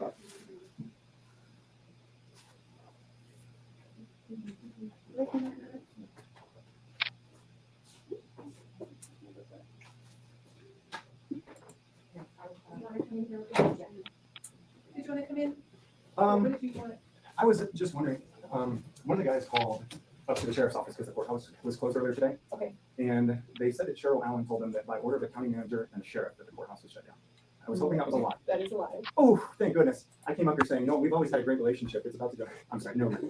So that's inaccurate. I did not shut down the courthouse. Okay, you didn't tell them to or ask them to or anything. Had nothing to do with it? Nothing to do with it. Thank you, sorry to bother you. No problem. Hi, guys. Hey, how are you? Doing good. How are you? So Cheryl Allen lied. Who was it that called Cheryl Allen? She called me back. Okay. At the sheriff's department and said that according to your direction and according to Sheriff Frazee, she was to keep the building locked down. I did not say that. Now, I can tell you that I did get a request to allow the administrative staff to go home early. And that, I can't remember what time that was. I can look and see. And I did say that was fine. They were concerned about their safety. And I thought, I'm not going to fight that battle over all this for just a short period of time. I'll let them go ahead and go. And we knew that we had sheriff's deputies there, law enforcement, so they would be able to handle whatever needed to come. But I'll just let my ladies go home for the day. But they'll be back tomorrow and they'll be regular business hours. I never said to lock everything down. I never said to close the courthouse. I don't have control over the courthouse side of things. And to be honest with you, we do have the expectation that the sheriff's office does remain open and we're able to have access, the public to access their business there. But I am not in charge of elected officials. However, I do have an expectation that business is conducted. Yeah, the whole courthouse was locked down by 3:30. Nobody would let anyone into the sheriff's department or anything. Yeah. And this then isn't maybe the from first the court side of it, I don't know, but Right, because we don't have a sectioned off area that's just the sheriff's office. Mhm. So if you close down the courthouse, meaning whoever makes that decision, and it's not my decision, then it would ultimately close down the sheriff's office too. Well, And so there's a door. there is a different door, but even that door, if you come in through there, it accesses the court. Mhm. So that's, It's also common area though, so they're able to lock up all of the Their courts, courtrooms, the court, yes. everything that's actually the courts. They are able to lock it down, but they continue. This isn't even the first time. I think you saw there were a lot I of did. residents that were mad. I didn't even have anything to do with. yeah, I wasn't you were the there. one that brought that to my attention. Otherwise, I wouldn't have known about it either.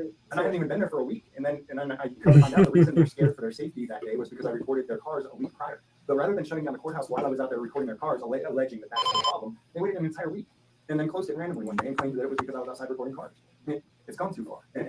So you have authority over the court personnel over there? No, I don't. Okay, None then at why all. did they call you and ask if they could leave early? It wasn't the court. It was the sheriff's office administrative staff. So Okay. I do have the authority I to see. send somebody home on administrative leave if that's something that I feel is in the best interest of whatever the situation is. Okay, And I thought so- you were saying No, you no, said you no. gave the court staff permission to close No, early. I don't have any authority over court staff or district I didn't attorney think so. staff. No, they're state employees. So that's completely different. Okay. So did they say what the threat was? No. They just said there is a threat and we'll say we're gonna go home.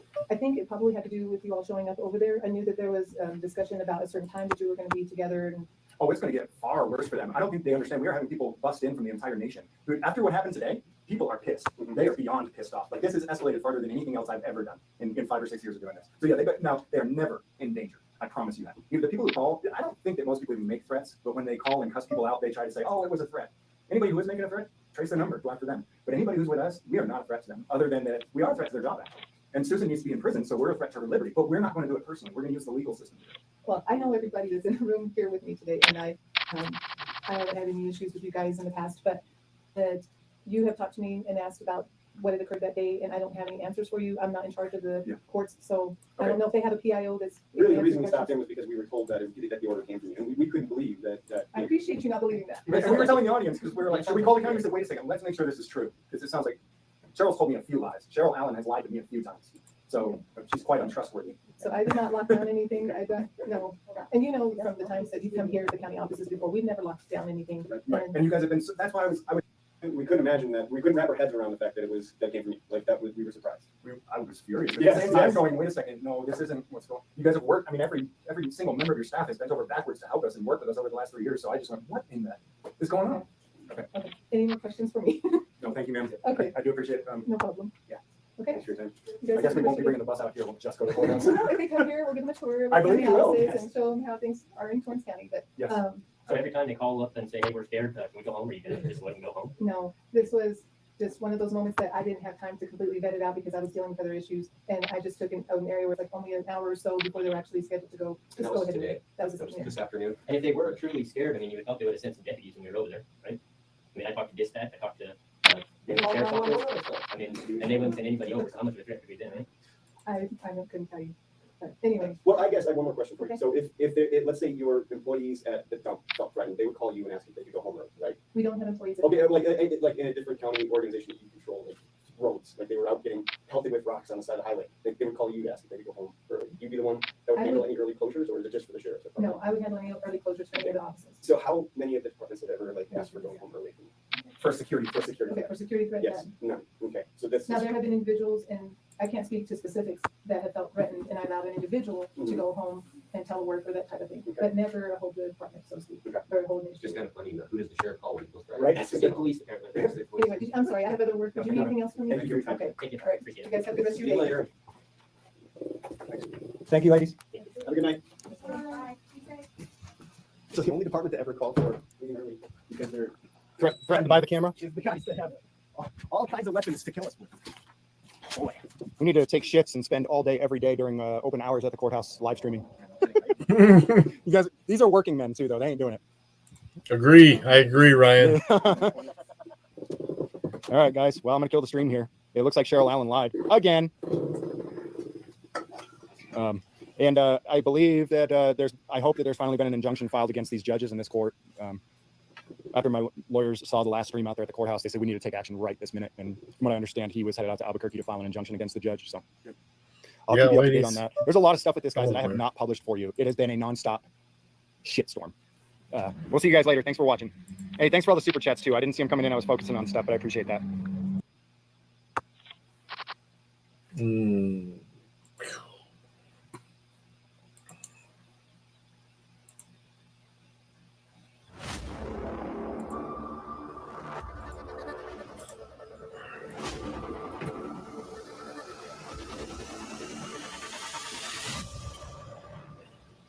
Yes, please. What up, y'all? It's FM. Right here with Michigan Constitutional Crusader. Right here in Jackson. This is the video we're watching. District Courthouse here. Drop her link. What they put up, guys, because of us. Signs. Last time we was here, those were not there. That's funny. Look at us, make a change. It looks like News Channel 6 is here for some reason or another. Right?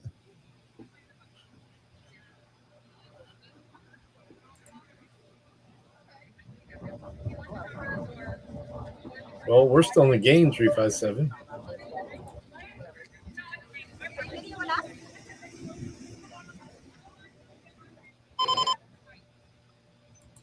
I know that. I got a creeper. I don't know. I don't think it's you. What's happening here? Oh, yeah. You were going to send me that link, Anna. Did you send it? Hey, we've got a fan club, but there's only, there's 2 members. Okay. Which 2 members of this fan club? You guys want autographs? My signatures are pretty sloppy. No, I mean, just make sure I look good, guys. You ready for hair? No.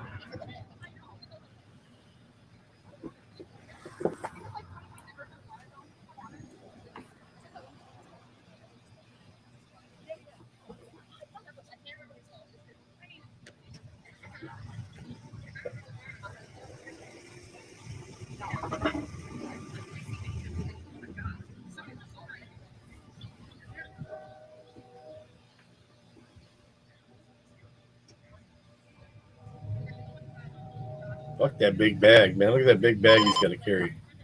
Oh, shit. No.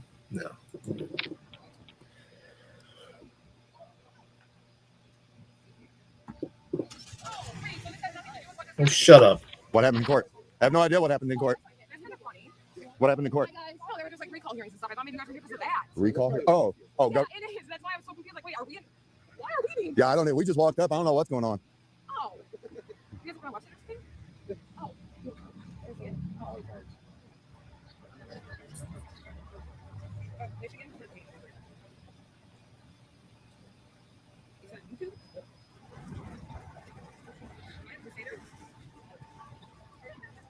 Hey, I see more new stuff. I'm for the meeting 3 times. What's going on? In my township, talk under our board meeting. Rive Township? Yeah. Oh, okay. A bunch of crap happening. Oh, yeah? Drama. Oh, okay. Cops get called and stuff on meetings. Every once in a while, I'm always like, sniff for a punch. It's a whole thing. Oh, okay. And 3 of the board members had recall hearings today. Sounds like Battle Creek. Yes, yeah, sounds like Bedford Township. Yeah. I don't know anything about Bedford Township. Cops get caught there all the time, too. too. Cool. Have a good one. Okay. I haven't seen any. Let's see if they got MCR8.115 posted. Here's the thing about the Rise Township Election Commission meeting. Open to the public. And right there, they're open to the public. That's the clean slate law, anything they pass.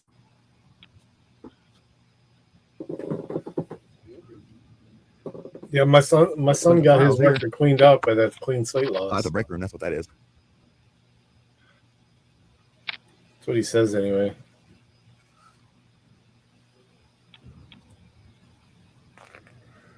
Oh, there's two people right there. I don't know if you can see them or not. The lady, I don't know if you can see. The lady to the left, the lady straight all the way back.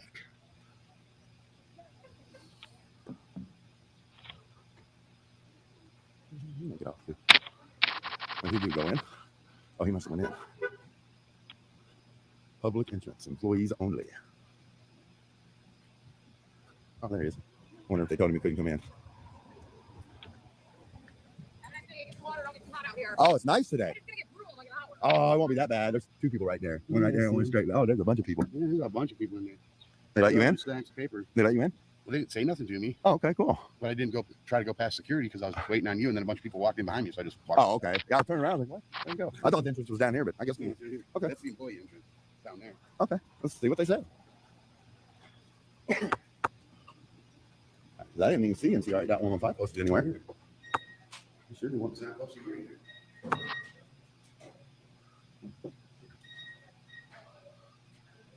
How you guys doing? You guys allow cameras in the courthouse? What do you mean? You allow recording inside of the courthouse? We do not. Do you have NCR 8.115 posted? That's the Michigan. What? They can be on in a courthouse. In the courtroom, they can't be. In the publicly accessible areas of the courthouse. Well, no, listen. I just want to explain this. Michigan court rule, which governs all courthouses in Michigan, says that you can live stream, broadcast, and record from the publicly. Hold on a minute. Hold on. I just say that's the law. So I'm saying, are you guys gonna? But that court rule gives me the permission. Yeah, I probably do. Yeah, I probably do. I got it right here, bro. Yeah, it's a Michigan court rule handed down from the Supreme Court. Well, it doesn't matter what you just. I'm telling you what it says and what it allows. I'm telling you, I have permissions. Excuse me. Here we go.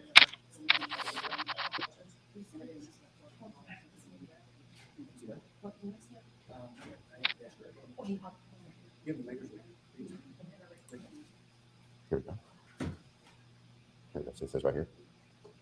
This is Michigan Court Rule 8.115. Oh, I'm trying to see what the law says first. Are you gonna let me in? You can knock down. Here, look right here. Right here on this board. Yeah, it says right here. Outside I'm of just the. telling you what they do. Yeah, this is the same thing. I'm going to give you the count of three. Here. You get out of here on the rest, you take you to jail. Well, sir, I'm just one. I'm not going to jail. That's unlawful. That's unlawful. Yes, Michigan Court. I'm trying to go to three. Wow, wait, dude, what a tyrant. I already have the law that says I can, you piece of shit. Arrogant pig. It's all right. We'll file a motion to make you come to par with this and sue this county. So you're just opening up a lawsuit for the county. Ask Calhoun County, because they arrested me for the same thing and tried putting felony charges on me, and I beat those charges.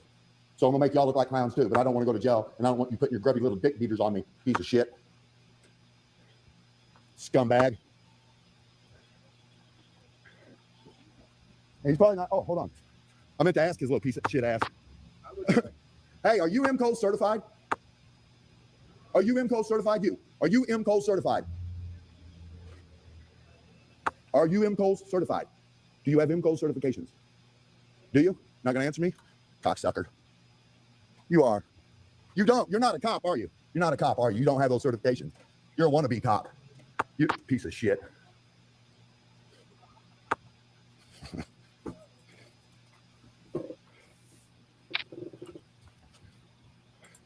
I was trying to show them the law, what the law says, but they don't want to read it. It says it right there in the little bulletin board, and you won't read it.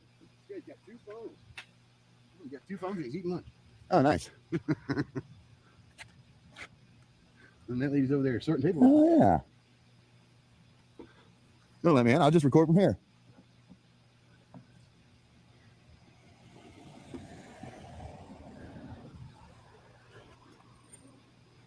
Fuck you looking at, pig? What you looking at? Go on with yourself, boy. Got something for you. They come in twos. Hey, you know what? They signed us over here. I know. Oh, really? Cool. Then we'll walk through that in a minute. Hold on a second. Look at them. He was hot. Rolling around with regular plates on their vehicles, not municipal plates.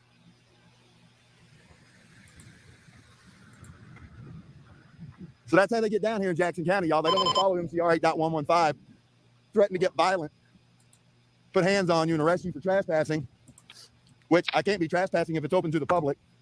So as opposed to taking an arrest and beating it in court, I'll just file the motion for statutory control, which will force this courthouse to come to par with MCR 8.115, without a doubt. The one with the Tower Gang dude. That guy was exceptionally tyrannical. He was very willing to be violent. Everything about his demeanor and attitude said he'd beat a motherfucker's ass if he had a chance. Ouch. Hello. Can I get a complaint form? And I need the name and the badge number of the deputy that's posted over here at the courthouse. No, he wouldn't give me his name or badge number, wouldn't tell me if he was MCOL certified and was actually a cop or not. But he wears a Jackson County Sheriff's Department uniform. So can you get his name and badge number for me? Is there somebody here that can?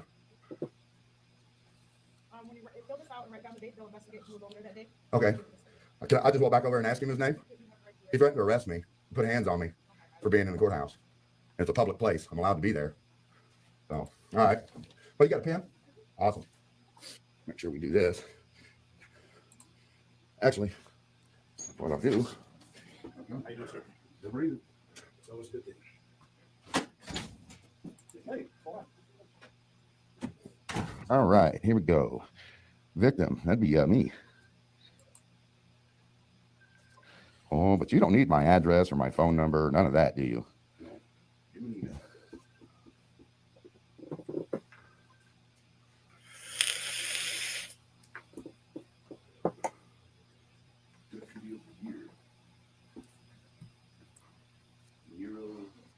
What's the address of the courthouse? Do you know? Oh yeah. Sub to Do you know what Edwina. the address of the courthouse is? I think I already am. Let's see. Okay.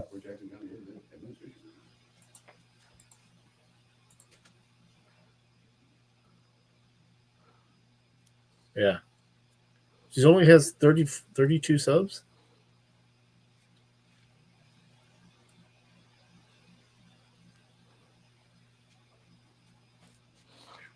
A little bit. What time was it? About 12. What'd you say? About 12:35?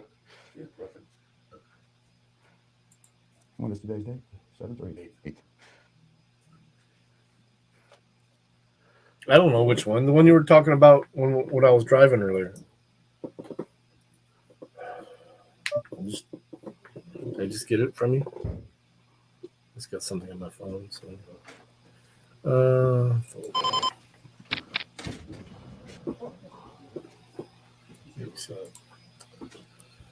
You just here by yourself? Okay, thank you. Oh, big scary man with cameras. You guys over at the courthouse? Yeah. I don't answer questions. Yeah, I was there. Why? Thank you, sir. For what? Oh. Oh, no. For what? Why you want to know if I was at the courthouse? Because the deputy violated my rights and wouldn't allow me inside to record? Because you know that's allowed under Michigan Court Rule 8.115, correct? I'm allowed into the public areas of the courthouse to record what I can see as long as I don't record individuals without their express prior consent. That's what the Michigan Court Rule says. Are you aware? Yeah, you're welcome. You know you're going to catch this county a lawsuit, right? I'm going to file a motion for statutory control and force you to let me in. Yeah, we really need to start doing that. I'm going to. I'm going to file a motion for statutory control in every courthouse that doesn't follow MCR 8.115. You gone, girl? If they think I'm playing, ask Calhoun County what they think about it. They're fixing to get hit with a $3 million lawsuit over it. Find out. I'll break this county.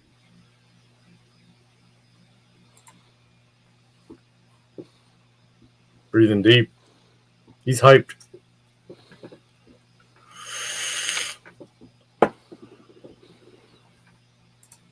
It's funny, they have it posted in the corner. If you guys don't know who this Right. is, it's freaking media.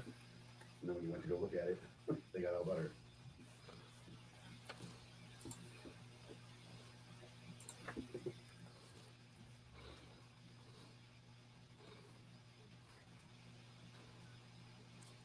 Did it sped up too? Yeah, sorry. Slow down a little bit.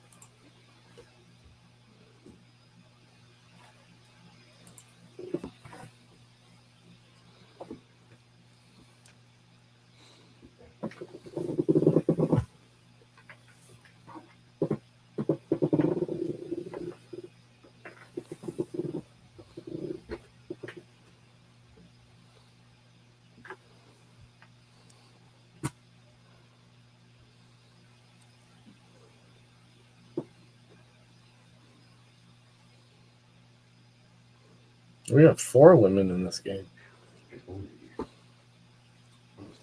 Okay. Just 3 dudes left.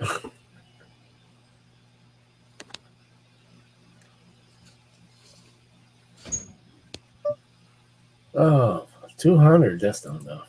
Let's do this.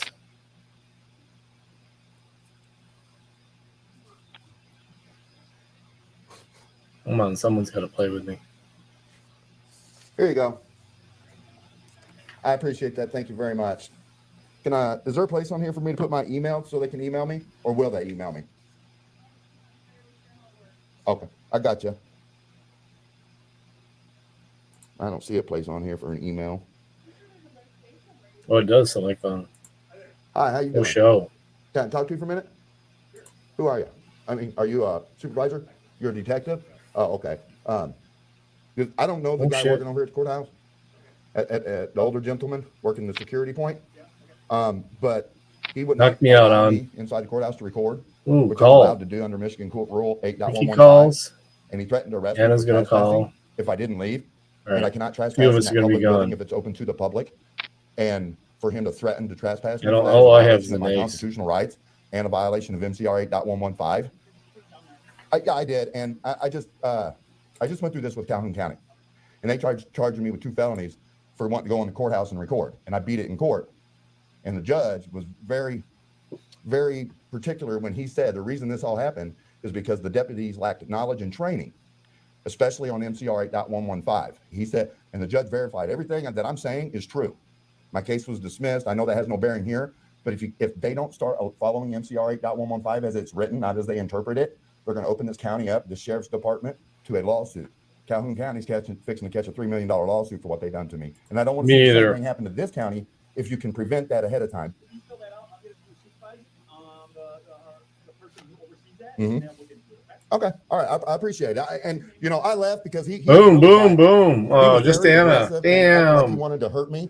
So, But who went to number 1? yeah, I'm going to give you some information to be able to get in touch with me. Absolutely. AC. Absolutely. Because I just, GG, I Anna. mean, he's violent, dude. Welcome, Jared. He's violent. He's very aggressive. His demeanor with the public is unacceptable. And he wouldn't identify, he would not tell me if he was MCOL certified. If he's not MCOL certified, he can't arrest me. He can't charge me with trespassing. He has no misdemeanor arrest powers, even in his capacity in that courthouse. Okay, man. For sure. I'll give you my information to make sure we can stay in contact because, you know what I'm saying? This is something that needs to be changed because the Michigan court rule that they laid out in 2020 changed all the rules. Okay, thank you.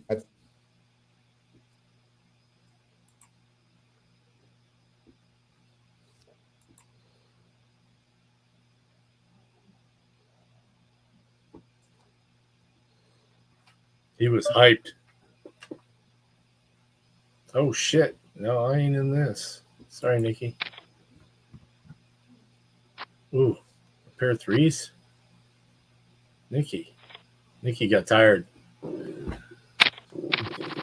right. Thank you, ma'am. Here's your pen back.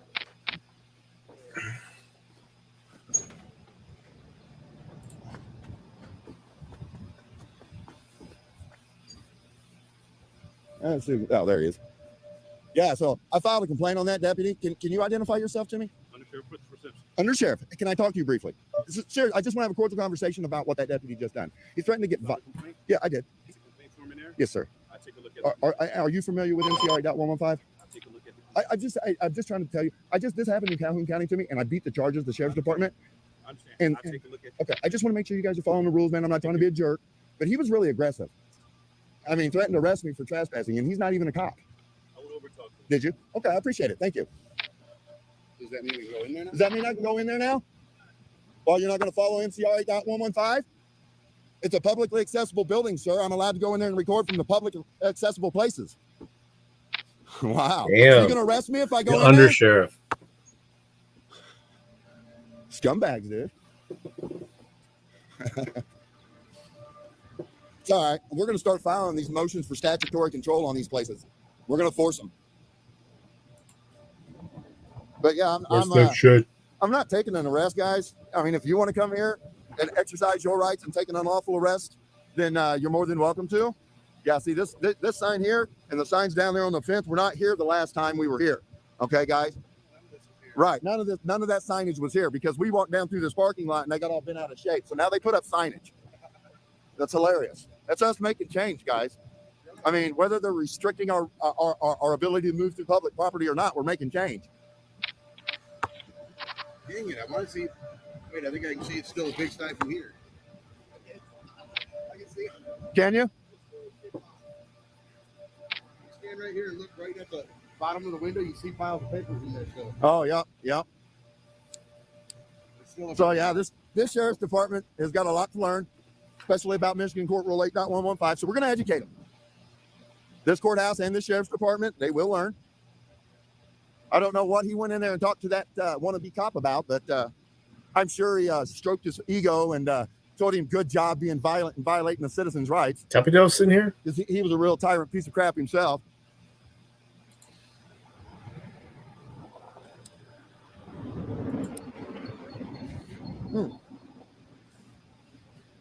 And that was the undersheriff. Yeah, that was the undersheriff. And he didn't want to have a conversation about it. He didn't want to be educated. He doesn't want to implement MCR 8.115 as it's written. There you go.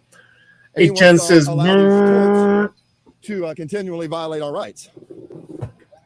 Yeah, putting holes that big in it. So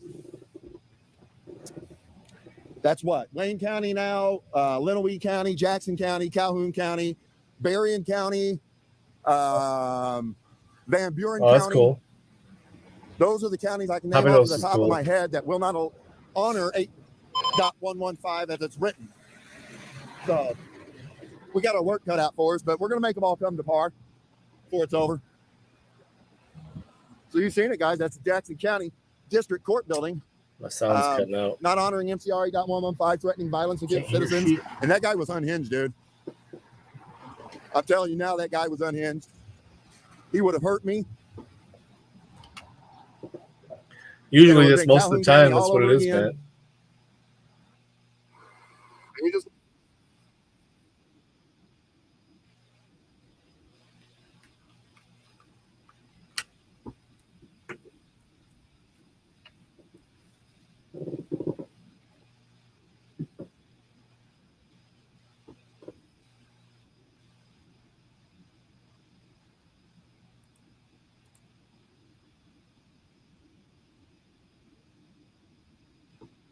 better, Nikki. We're down to 2 goils now.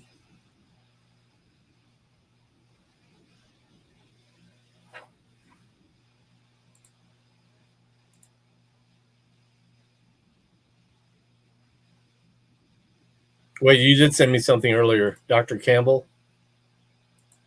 Yeah. It's short.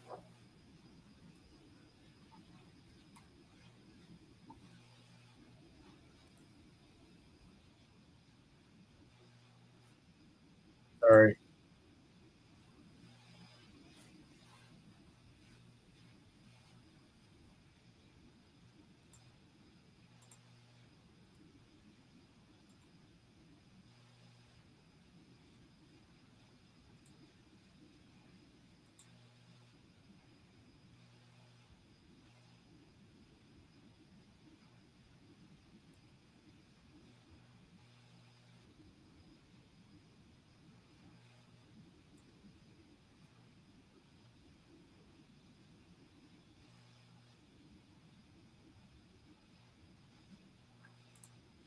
Did it kill the sound? It's saying that restart the browser if this continues.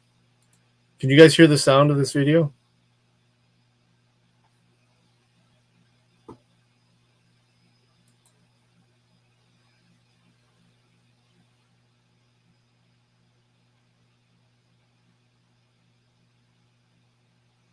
No.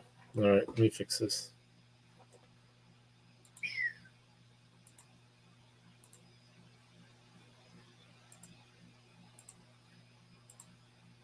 All right, let's try it again.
He's calling it over.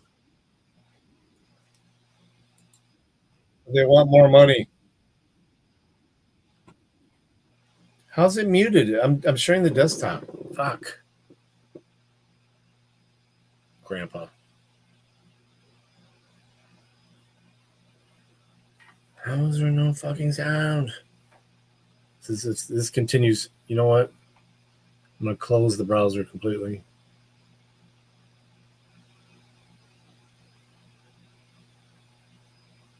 I don't know why the fuck. Here, let's just do this. Tell me if you hear it now. Yeah.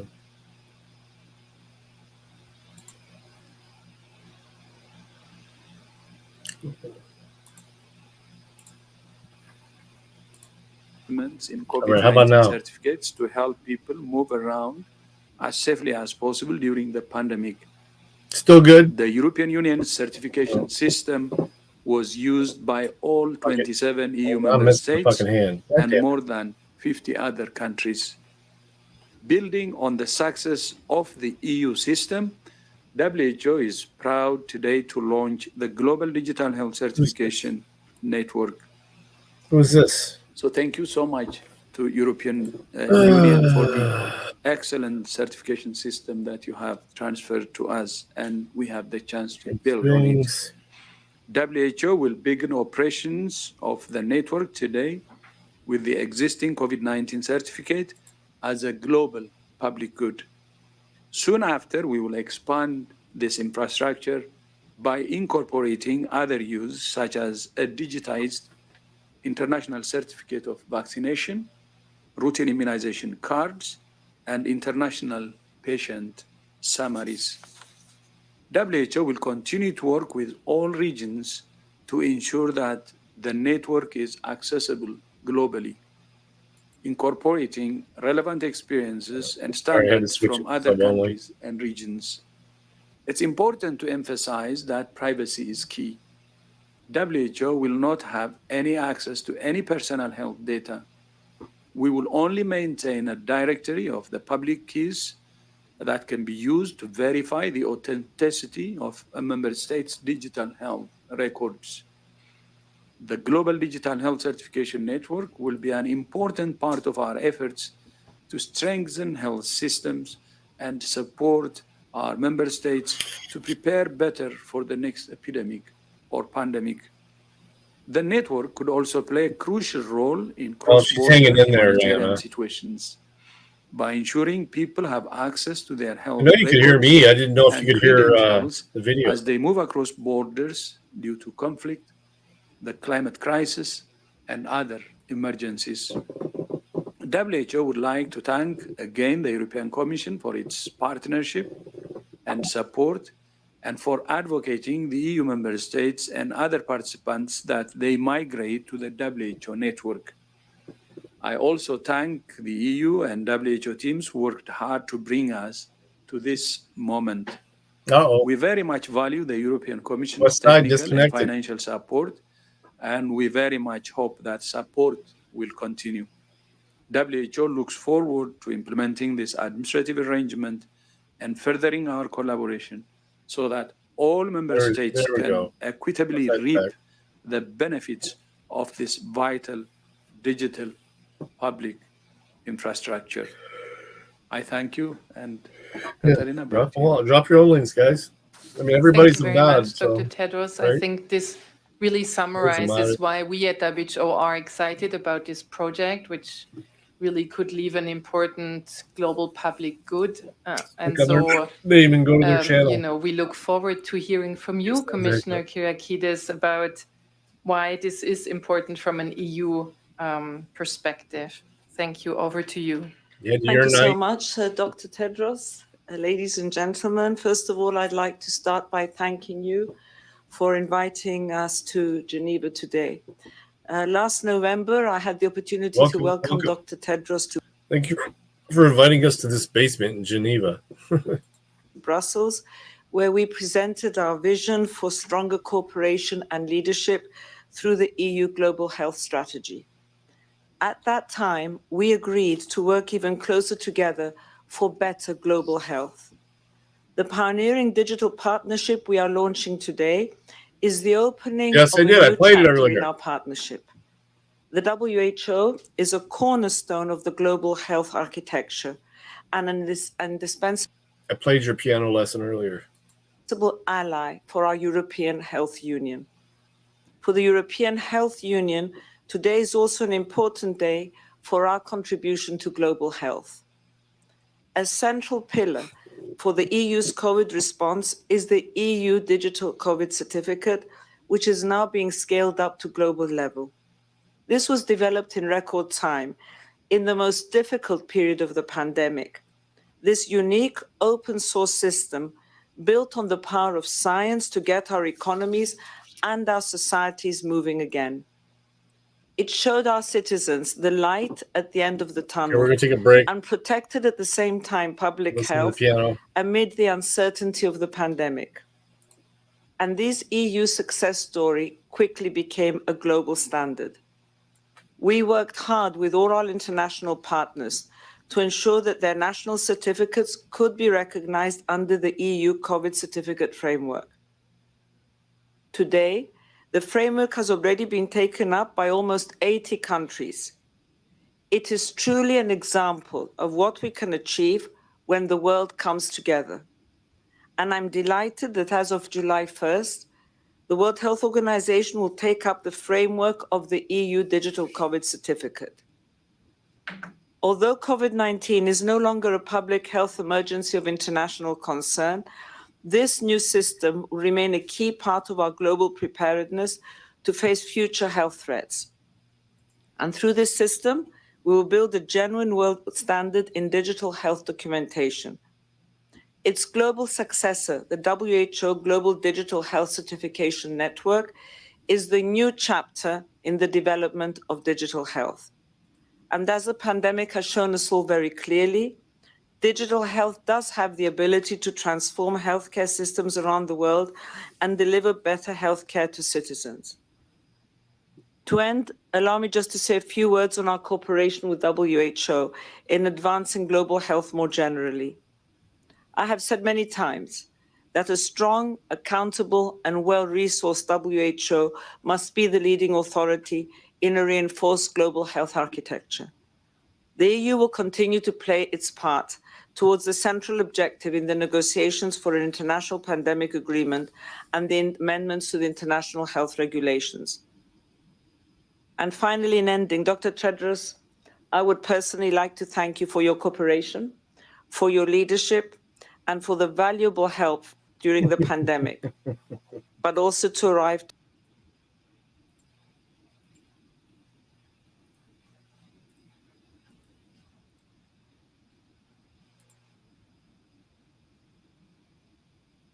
Yes.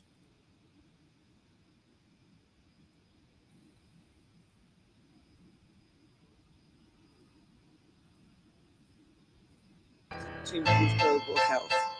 And our work continues to make this a reality and give hope for citizens worldwide. So once again, thank you.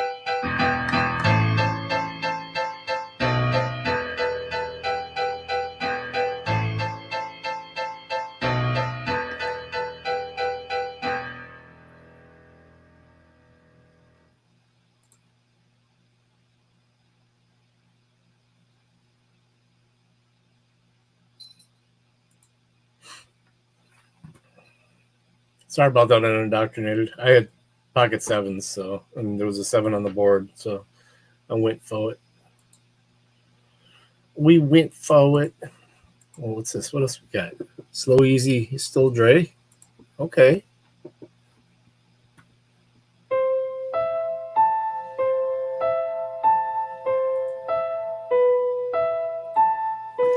So on this inspiring note, thank you so much also for highlighting the importance of our partnership overall, as well as the potential and opportunity of this specific project, which we at WHO. What do you mean reach my hair? Yeah.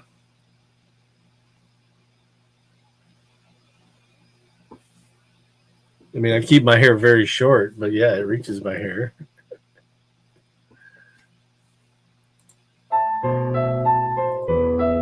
deeply committed to build out from. We'll now move to the actual signing ceremony, the signing of the administrative. FIC's got a pretty good beard too.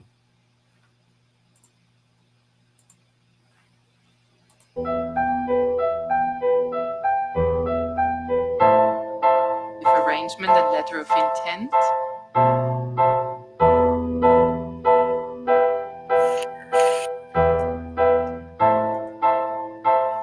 So there we have it. We have to learn some new language now, some new speak, don't we? Digital health certification and documentation. Interesting ideas, but obviously indispensable. Now, this is necessary for safely moving around the world, apparently. It's building on the excellent work from the European Union, their digital health apparatus developed during the pandemic.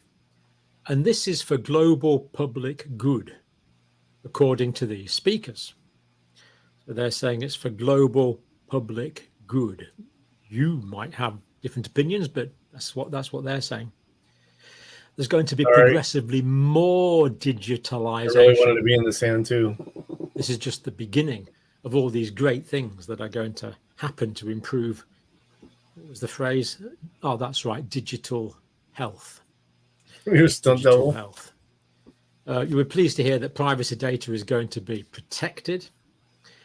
This is going to improve access to health. Only because my hairline is long. But yeah, it still reaches across borders. Who knows? There's going to be a vital digital infrastructure between countries, so they'll be able to talk to each other about. It sounds delicious. Oh, I don't know. Maybe about me. Who knows? I had a nice strip steak today. We learned that the European Union, the WHO, is an indispensable Cleveland, ally. This is Ohio. from Stella Kirk. Let's call her Stella K. Now, this new system in the European Union was developed in record time, and thankfully it wasn't built at the speed of science, but it was built on the power of science. So it's got science in the sentence, therefore it must be good, because it's built on the power of science, and it gives hope for citizens worldwide. The European Union and the WHO are giving hope to citizens worldwide. Damn it. Built on the power of science, guys. Digital health certifications. And did you I didn't even notice smoke. I smoked that Stella much of that. crept in there, the international health Smoke shit. regulations, which some people have critiqued in the past. And she appreciated the valuable help from Dr. Tedros during the pandemic. I can't quite think of an example now, but I'm sure there was plenty of things that he did during the pandemic that were valuable, and they comment that it's inspiring. So pretty full-throated endorsement there, really. You might have some concerns, but anyway, you might have some concerns, but oh, there's that poster I put on earlier. Yeah. Kind of wanted to be in there. I'm sorry, this is a disconcerting video. I personally found it fairly terrifying, but we'll leave it there. Thank you for watching.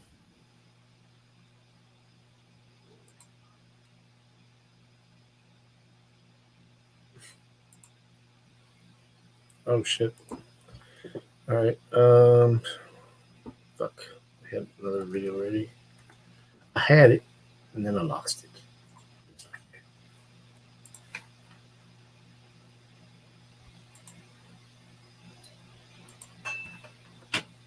Welcome to Liberty Lockdown. Please scan your barcode. Your liberty ain't gone, but yeah, it's on hold. Where did it come from and where did it...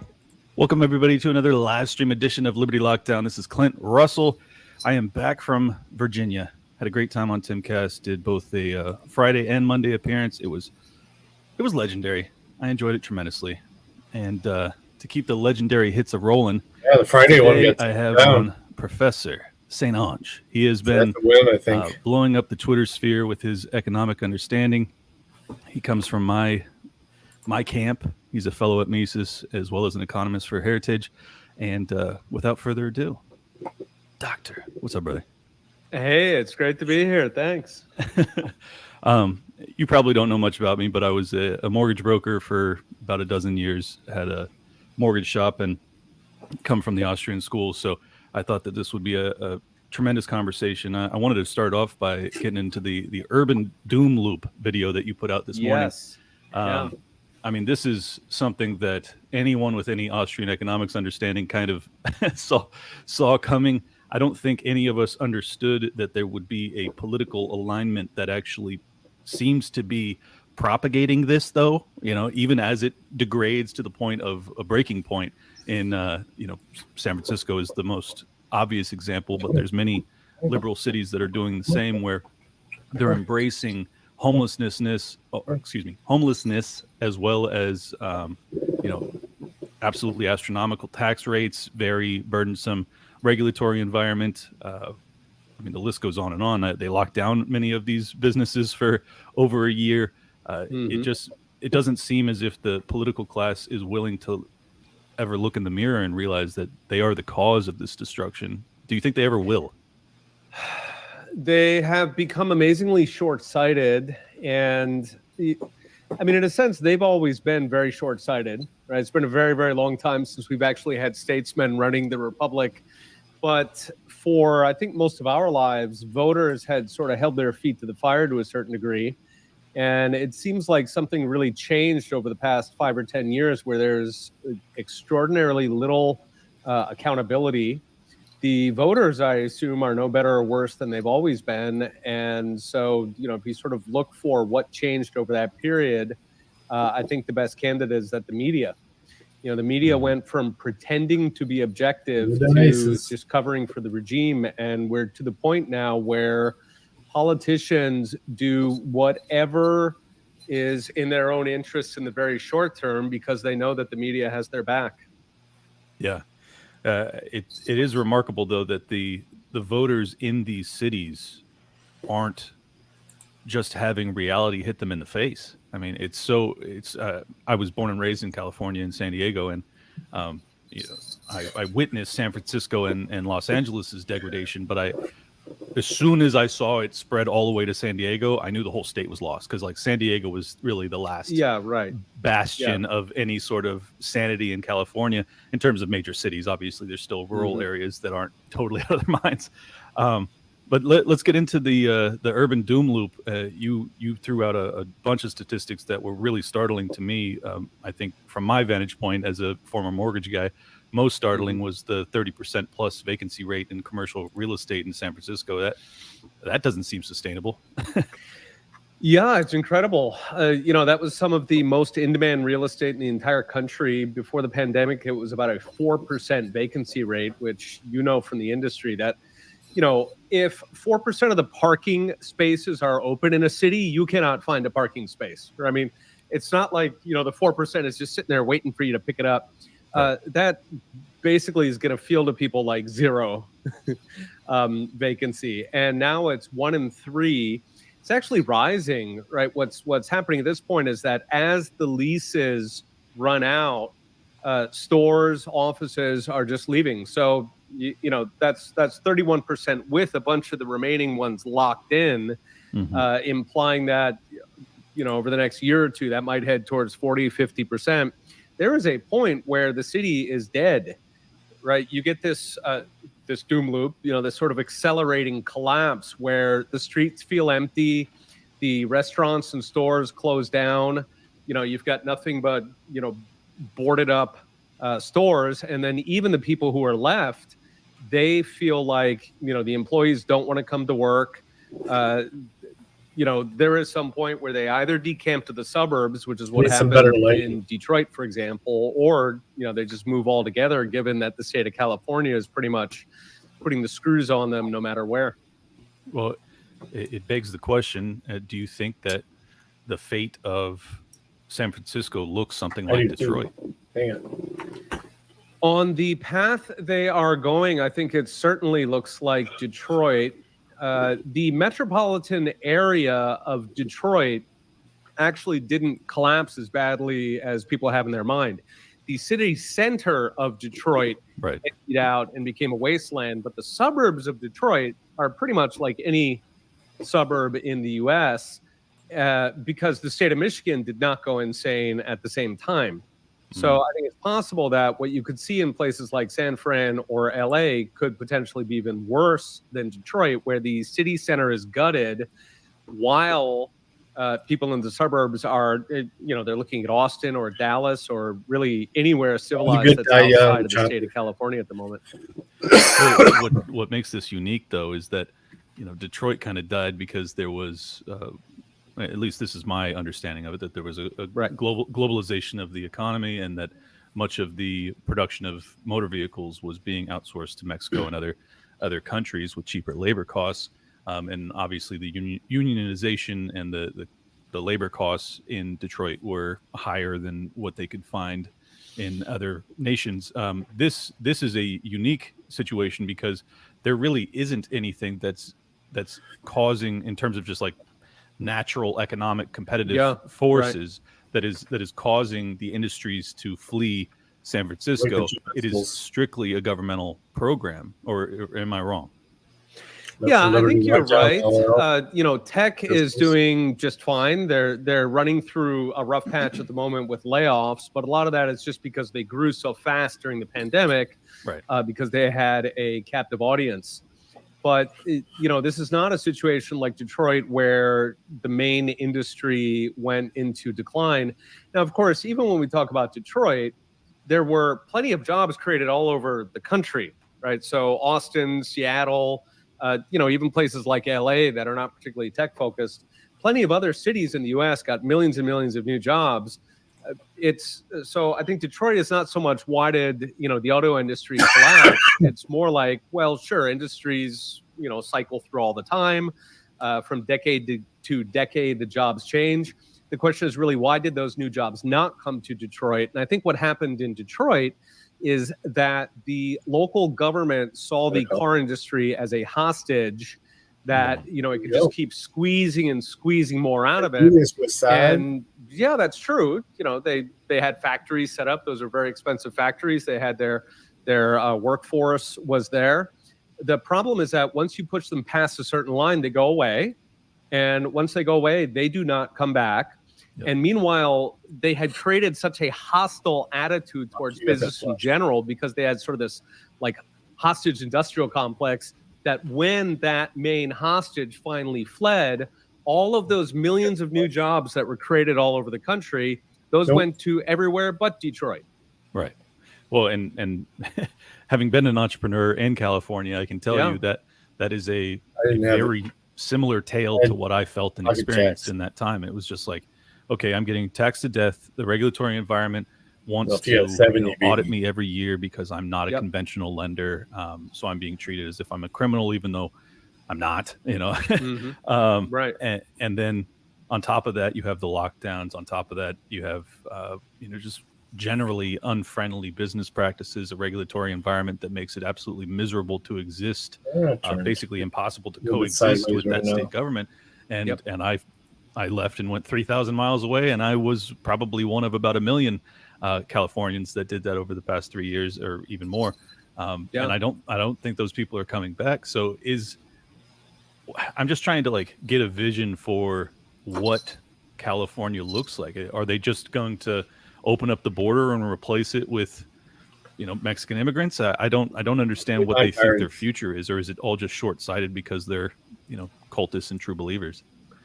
Oh, wow. Yeah, that's what's happened in city after city. There's a political science term for it. It's called the Curley effect, which is where if you put in, policies against the rich or against companies, in theory, at some point, you're doing too much and they would push back. But what happens, in fact, is that they leave. And so the more extreme policies lead to a change in the electorate. Right. So that the more extreme you go, the more popular you actually get because your remaining voters absolutely love what you're doing. Now, of course, the whole place absolutely collapses. But, that's happened in cities like St. Louis or Baltimore or Detroit. Right? There's cities all over the country that in theory, there should be some point where everybody looks around and says, wait a minute, this is crazy. Let's stop doing this. But no, those people leave.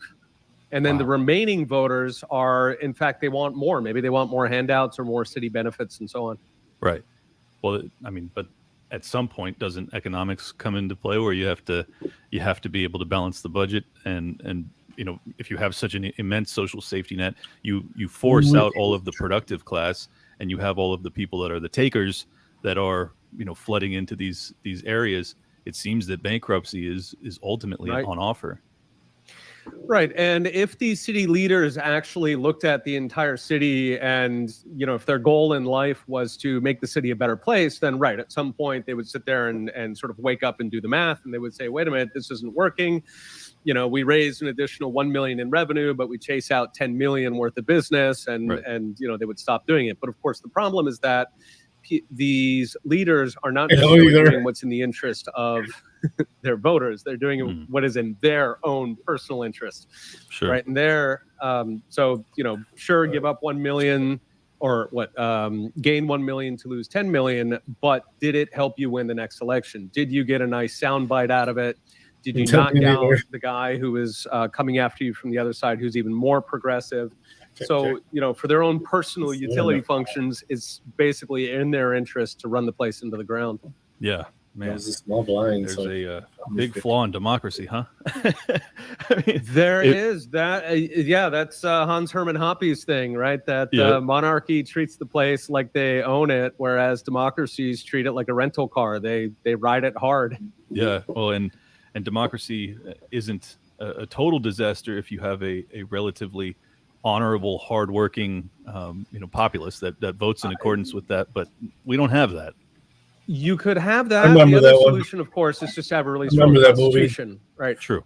A strong constitution it's basically a monarch, but he's dead, and he's already written down everything that he's gonna do.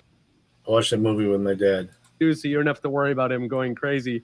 Right. So of course, you know, that's what sustained us for 150 years. Yeah, but I mean, then you also have to have a judiciary that's willing to enforce it properly, and if that becomes politicized in any way, then that's also a doomed path. So it's for sure. It's complicated, man. It's complicated. Well, I wanted to talk to you a little bit about the you know, the Fed policy and the interest rate hiking cycle that we've experienced in a way that I've never experienced in my lifetime. I don't think you have either.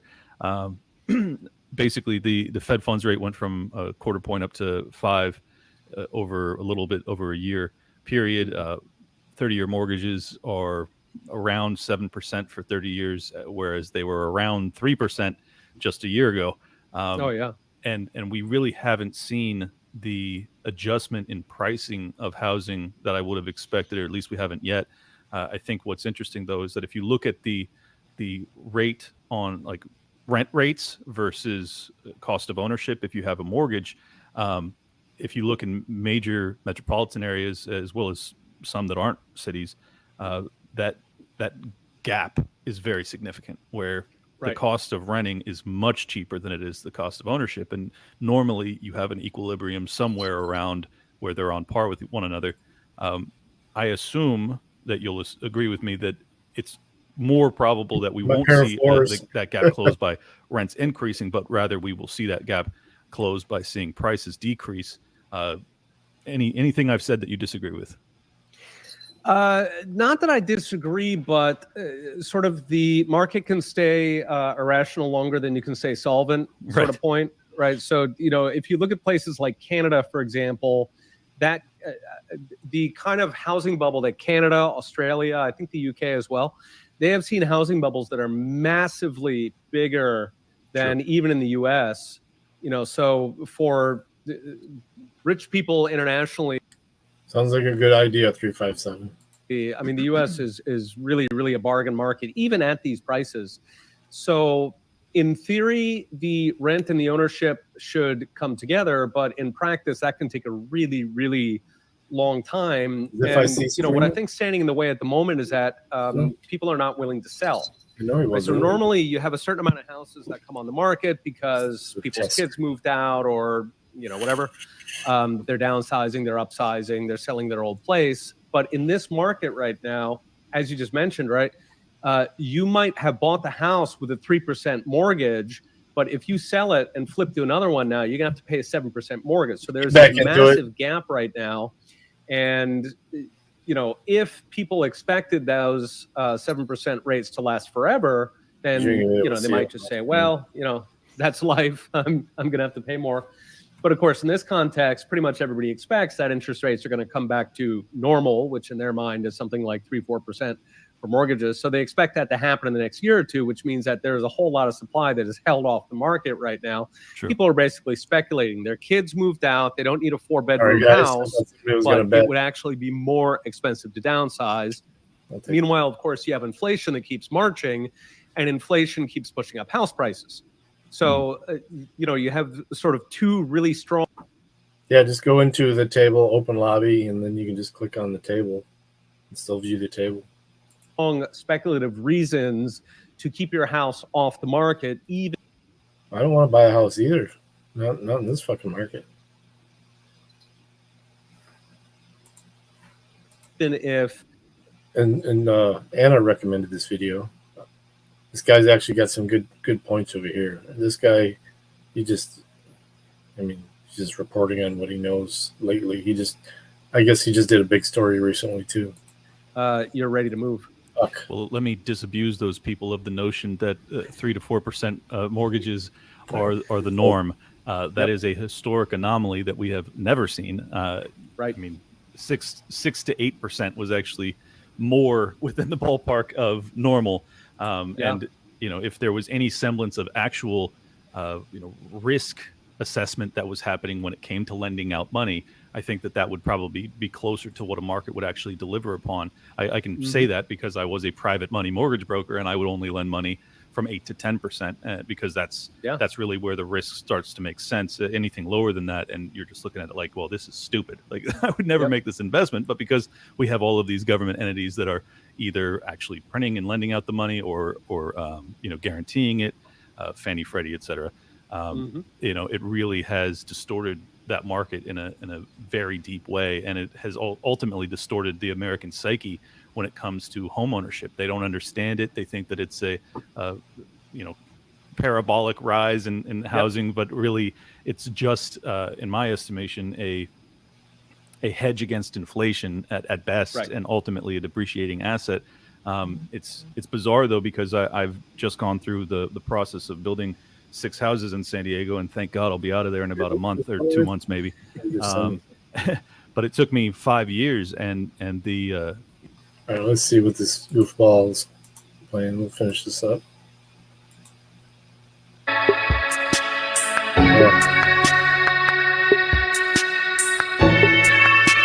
Oh my! I fucking hate that sound. The planning, obviously the lockdowns and the planning departments that just went on hiatus for a year was backbreaking. But basically what I'm saying is the inventory quotient in the supply demand ratio is like that I just don't know if there's enough building going on to actually offset the people that are in their homes and refuse to list them for sale, even though they probably want to. Have you looked into the new build statistics and things like that? Do you have any idea if I'm wrong and that there is going to be a huge flood of inventory? The best data, so I don't know the overall numbers. I do know that anecdotally there have been a number of reports saying that even large developers cannot get financing for projects, right? So that could be downstream where banks themselves are having trouble. The vast majority, 70% of real estate loans are regional banks, which are currently in trouble due to the Fed screwing around. And so, it might make sense financially for them to lend, but as an organization right now, they are risk averse. And so they're actually holding off loans out of fear that, that could sort of push them into being over leveraged. Right. Because they're concerned about liquidity because they're sitting on a bloodbath book of T-bills and things like that that are underwater because of Fed policy. It's really like if you were, with our understanding of economics, if you were to try and destroy the economy, would you be doing Great Lakes audit? Yeah, pretty much. Yeah. and this is a frequent topic on Twitter, right? As people ask, are they doing this on purpose? And because it certainly looks like it's on purpose. It does, man. Yeah. I mean, you just, it's like, it's all so predictable though if you just come from the Austrian school, but it's like the people that actually rule over us come from the Keynesian school or just straight Marxism. It's really, it's just disturbing. It's disturbing that we have, let's instead of going down the black pill path, I'm curious to get your take on Bitcoin. Are you a believer? Yeah, I'm definitely a believer. I think that it is effectively gold, but unseizable. You know, gold's biggest flaw, I mean, of course, gold's biggest attraction is that it's physical. That's like the whole point, right? But of course, that's also its biggest flaw, because you have to put it somewhere, and you have to put a big wall around it with sharks with laser beams on their head, because otherwise people will steal your gold. And the problem is that once you do that, it's very, very easy for governments to figure out where your gold is, and they can come visit you, and they can have pleasant conversations about what you'll be doing with that gold. And because one of the tricks on being a gold bug is that fiat bros might ask, well, if gold is so amazing, then how come no country today uses gold? And I think the answer is because governments are very, very good at violence. In fact, that's the only thing. And they're not particularly good at it, but they're very interested in doing it. They have a monopoly on it, though. They do. And so that means that gold sort of always lives at the pleasure of the state. It is always vulnerable. And so for me, that's really the magic, problem that Bitcoin solves. Now, in terms of is the dollar going to collapse or we're going to go to Bitcoin, I think there it probably depends on the timing, right? Yeah. So if fiat has like 3 years left to go, which I don't think is likely, but anyway, let's just, for argument's sake, if fiat's only got 3 years left, then probably the next thing is going to be gold, because not that many people understand Bitcoin. They're not real comfortable with it. On the other hand, if fiat's got another 20 years to go, then I suspect that we'll just skip the whole gold stage altogether. I think either way, we're going to be at a Bitcoin standard sooner or later, whether we're talking 40 years, however long it's going to take. But whether or not we go through this gold stage in between, I think depends on the timing. That's a really good analysis, and I tend to agree with you. I think that, you've seen particularly the BRICS nations that have been stocking up on gold. You haven't seen a central bank, aside from El Salvador, that has really even dipped a toe into the Bitcoin market, and I find that to be really interesting, because there is a huge first mover advantage for any central bank to do so. Essentially, they have the printing press. They can acquire something with limited supply with something that they have an unlimited supply of. It just seems as if the West Side, in terms of risk benefit analysis, if I was in charge of a central bank, I would be absolutely doing that. I would be, acquiring 1 million Bitcoin or something if I was the head of the treasury for the U.S., but they're not, and I assume it's because they don't want to see their racket fall, and if they were to do so, the cost of Bitcoin would go parabolic, and it would ultimately expedite their demise. Do you think that's the reason they haven't? You have the jack. I think most central banks in the world are neither buying Bitcoin nor gold. And the analysis is similar for both, where you have a huge first mover advantage. And I think part of that is just lack of creativity. Again, central banks, I think, truly do not understand Bitcoin. They don't only attack it, because they're venal. I think they also attack it because they're stupid. But even so, we can sort of control for the stupidity, and we can look at gold, which should be subject to sort of the same dynamics, where you've got this big first mover advantage. And I think that there does come a point where central banks start concluding that the whole jig is up. And so at that point, they'll, they'll probably go to gold first, just for lack of creativity. Go ahead and set it up, man. Until we sort of get to that end stage, most of them are still looking at very conventional assets, generally foreign exchange. Some of them dip into ETFs and buying up stocks. The Japanese central bank, for example, has been doing a lot of that. I think that the most likely scenario where fiat actually gets backing is the BRICS scenario, right? Where China is pushing this alternative currency to the US dollar. It's a slow slog for them, right? They're sort of bribing countries into it with cheap development loans and, sort of hand to hand, step by step. That's all going to take a long time. And the game changer there, what would really advance a BRICS currency to something that could literally dethrone the US dollar, I think would be backing it probably with gold. At that point, I mean, initially nobody would believe it. They would say, okay, yeah, gold-backed currency from China and, famous monetary expert Brazil, right? So initially people would laugh, but you don't actually need that much gold to actually back a currency. me out, It's Westside. a surprisingly small amount. First China already game. probably has enough. And if they were to back Oh, some kind of BRICS A7. currency, Oh, you got the and 10 people were to come too. in Damn and trade the paper Damn for it. gold, Oh, and Space, after a couple sorry. months of seeing that it actually works, people would start believing it empirically. Well, that's interesting because I was going to go a different direction in what would dethrone the dollar. Would Spades be came that through. instead of the BRICS nation and the yuan or whatever basket of currencies that they make their reserve currency competitor out of. I was thinking that it would probably be that the U.S. Essentially because they're let me see how I can phrase this. Because there's been so much demand for treasuries in America, and it seems that because the BRICS are actually starting to compete.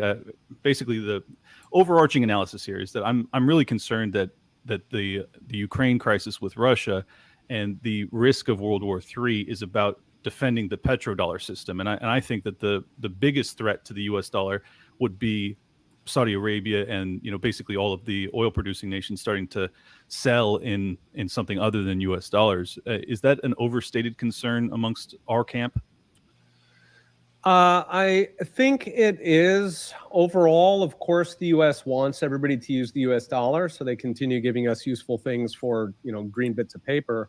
I think they have that preference, but especially in this administration, they have been so stupid about keeping that reserve status. There are sort of two big data points. So one of them is actually in the Ukraine conflict, where when it started, the US did sort of its standard menu of sanctions against Russia, but it did something new, which is that it seized the sovereign dollars of the Russian central bank. Right. Okay, so it took about $300 billion that belonged to the Russian central bank by all accounts. In terms of the U.S. economy, that would be more like $4 trillion. Okay, that was a very substantial chunk of change. And they did that because they wanted to set off bank runs in Russia. Whoa. And of course, that backfired. We got bank runs instead.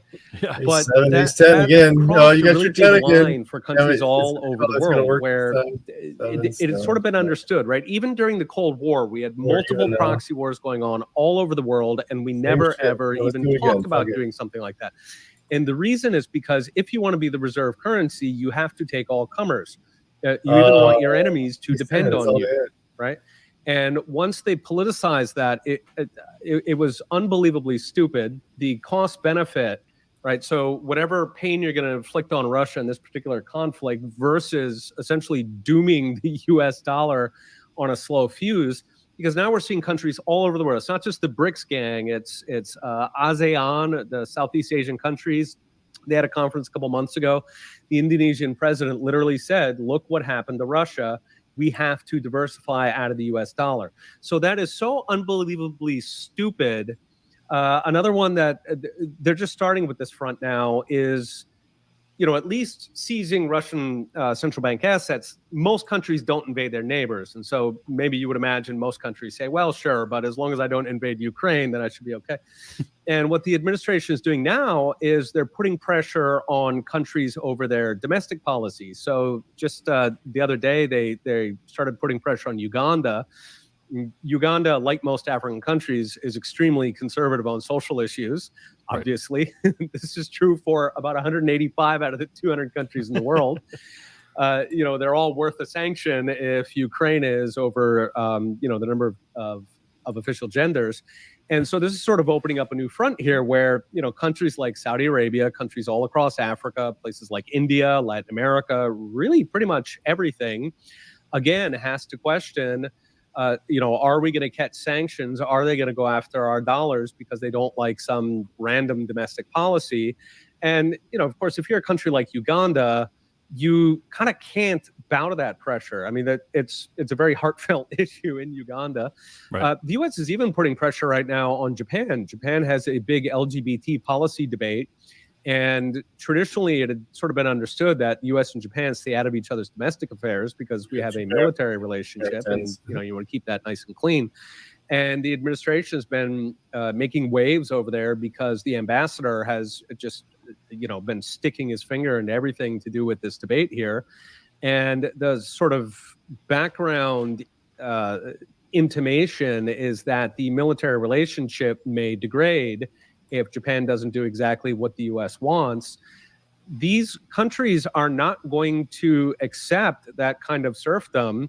They are going to start diversifying out of the U.S. relationship, which, partly that means, looking for other alternatives, whether it's doing it themselves or becoming more friendly to China. And then the other, of course, is directly it means getting out of the dollar. If countries worldwide start getting out of the dollar, then you start this process where the dollar starts getting weaker and weaker. Okay, that means that even foreign holders that don't have any beef with the U.S., they start exiting the dollar simply because it's getting weaker, because the trend is not there for them. Right. Korean banks, for example, hold hundreds of billions of U.S. dollars in the form of treasuries, and they just hold them on their balance sheets. They don't have an opinion about the U.S., good nor bad. But if all of these countries now are exiting the U.S. dollar and then the value starts going down, then you could get this giant rush. And, sort of when you zoom out, the unique problem that Americans have is that there are something like 2 or 3 times more dollars in existence than Americans need, right? Because that extra 1 to 2x is parked overseas. And up until now, it's been happily parked overseas. If all of that money comes rushing back, then the risk is you get that accelerating feedback loop where, now everybody is flushing the dollar. And then the dollar could actually be uniquely weak. Essentially, all of the strength that the U.S. dollar built up 80 years out of being the reserve currency, now it all comes back for payback. It's basically an inverse of milkshake theory. It's the bang moment where the U.S. dollar becomes the weakest of the bunch as opposed to the strongest. That's a really great analysis. And I think that, what you're seeing or what you were describing when it comes to these other nations that have really met their limit, where they're like, we cannot have you dictating our domestic policy when it comes to trans rights. Right. This is fucking lunacy. What are you talking about? What I've really, had my eyes open to over the past 3 years since I started doing my show was the financial warfare that has been wrought upon the American people, but more broadly the global population via the IMF and World Bank, the World Economic Forum, kind of the economic hitman stuff. But then you now have the implementation of ESG, which propagates CEI and DEI, which has, corporate America, really the many other nations also in the world that their corporate environment has been forced down this path of accepting some sort of, radical sexual progressivism. And it's really running afoul of not just the governments of some of the more conservative leaning nations, but it's also getting to the point that it's so overbearing that even the conservatives, the sleeping giant in America, seem to have finally, met their limit. And you're now seeing significant protests against, Bud Light, Target, a whole bunch of companies that have been in the news as of late. Do you think that we've met a tipping point where, the ESG cabal is actually under threat, or is it overstated and we still have a ways to go? I think the coalition is building. I think, unfortunately, it does have a ways to go. The corporate media, really the institutions across American society, anyway, have been captured by the left. They, proselytize this stuff or propagandize it. We saw the whole machine in all its glory during COVID, pushing the various policies that they used to fight COVID. And I think that it really takes a long time to fight that. If you've got family members, for example, who still believe sort of the mainstream narrative, it feels like you're talking to an insane person. You're like, do you see this video? And they'll be like, wow, that's probably a fake video. And at what point I think it takes a long time to break the habits of a lifetime of believing the regime narrative. And, what I think is driving it fundamentally is in the wake of the 2008 crisis, right, where left and right looked like they were going to get together for a minute there, right? We had Occupy Wall Street and Tea Party, and we were saying the same thing. And I think that was really terrifying to the establishment. And so that, I think, was really the genesis of this, when corporate decided that they had to make peace with one side or the other. And, the left activists were sort of better implanted in the institutions because they've infiltrated the government.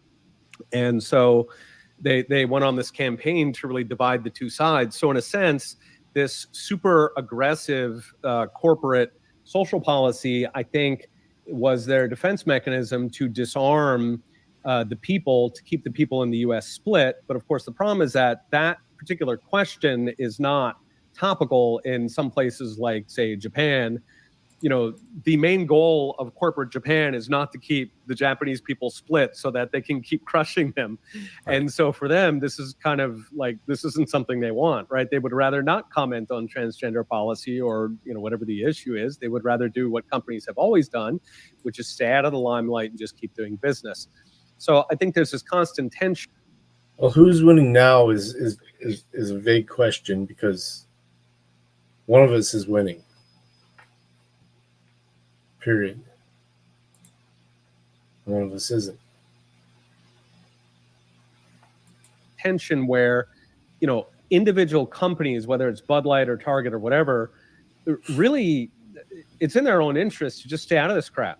Just keep doing what you've always been doing and stay above the fray. I think what's pushing it probably started with finance, really, because, they are such an unpopular industry at all times that, they keep fanning this stuff. And it's an interesting question with the transmission mechanism, how other Fortune 500s got on board. But at the end of the day, I think that they have a very fragile coalition where, it is always in shareholders' interest to not stir up trouble. To, if you take the social media companies, for example, it is obviously in the interest of, let's say, Facebook, to not censor half their population, right? In the ideal world, everybody in the world, every single human spends all day on Facebook talking about crap so they can look at advertisement, right? This should be Facebook's goal in life. And instead, what are they mucking around with environment and COVID treatments and so on, right? Like, stick to your knitting. So I think that what's sort of optimistic here is that the business logic is that businesses should always want to shut up and just make the customer happy. I think a lot of us had sort of relied on that. Like, we, at least speaking for myself, I'd sort of trusted big business to do the right thing because it's in their interest. And this is sort of a core belief in economics anyway, is that people will do what's in their interest. And I think what's been amazing is the degree to which a lot of these companies have really been shooting themselves in the foot, presumably because they're responding to this activist pressure where, I think the activist pressure is actually upstream of them, but then they feel this, there's a whole set of institutions that will punish you, for example, if you cross the line on something like transgender. They're sort of captured in a sense where they would prefer to not talk about it, but they sort of have to. Well, see, I think the incentive structure is even more deranged than that because of the finance environment that implemented ESG. First game in the club wins. It's just not a first game in the club. Yep, I'm flamed out. I'm tired, guys. I drove 5 hours today. I do have to get up. It's almost 1 o'clock here. So we gotta kill this. Yes, you want it. All right. Good night, everybody. I'm gonna play our song. Cause I don't give a fuck what you say. Yeah, I'ma do shit my way. So you can go kill kids. I'ma stack bricks up, what I want to. Yo. I got a lot of shit to say, so I'ma do this every day. I'll be writing things until I'm fucking buried in my grave. 6 feet deep, wonder but my body won't decay. Cause my messages are timeless, so I put them on display. Oh yeah, I'm rap with the certainty. I have a sense of urgency, a message for eternity, for everyone eternally. I had some people burning me, but now they fucking learn to see I ain't the one to fuck with. Now they looking nervously, and I don't really think of me respectfully. You can kick rock if you think you're fucking better. See, I will outwork you, turn you to an enemy. Hurt you so bad that you're burning into therapy. I got the motherfucking recipe. I've been cooking up hits, I'ma leave a legacy. You'll be looking small when you're standing right next to me. I'm 5'10", bitch, but I'm 10 feet. I don't give a fuck what you say. Yeah, I'ma do shit my way. So you can go kick rocks, I'ma stack bricks up, build what I want to make. Cause I don't give a fuck what you say. Yeah, I'ma do shit my way. So you can go kick rocks, I'ma stack bricks up, build what I want to make. Yeah, I'ma do it my way.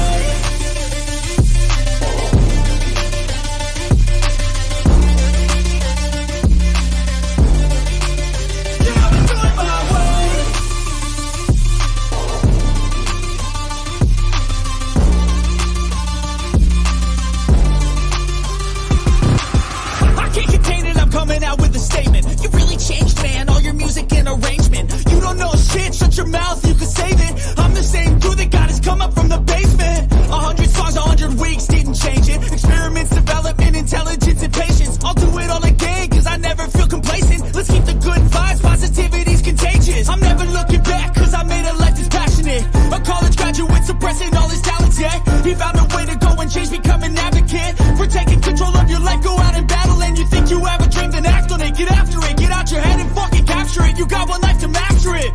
Don't give up on your future. We all start losers. We're all late bloomers, gotta sell them through the sewer. What you say? Yeah, I'ma do shit my way.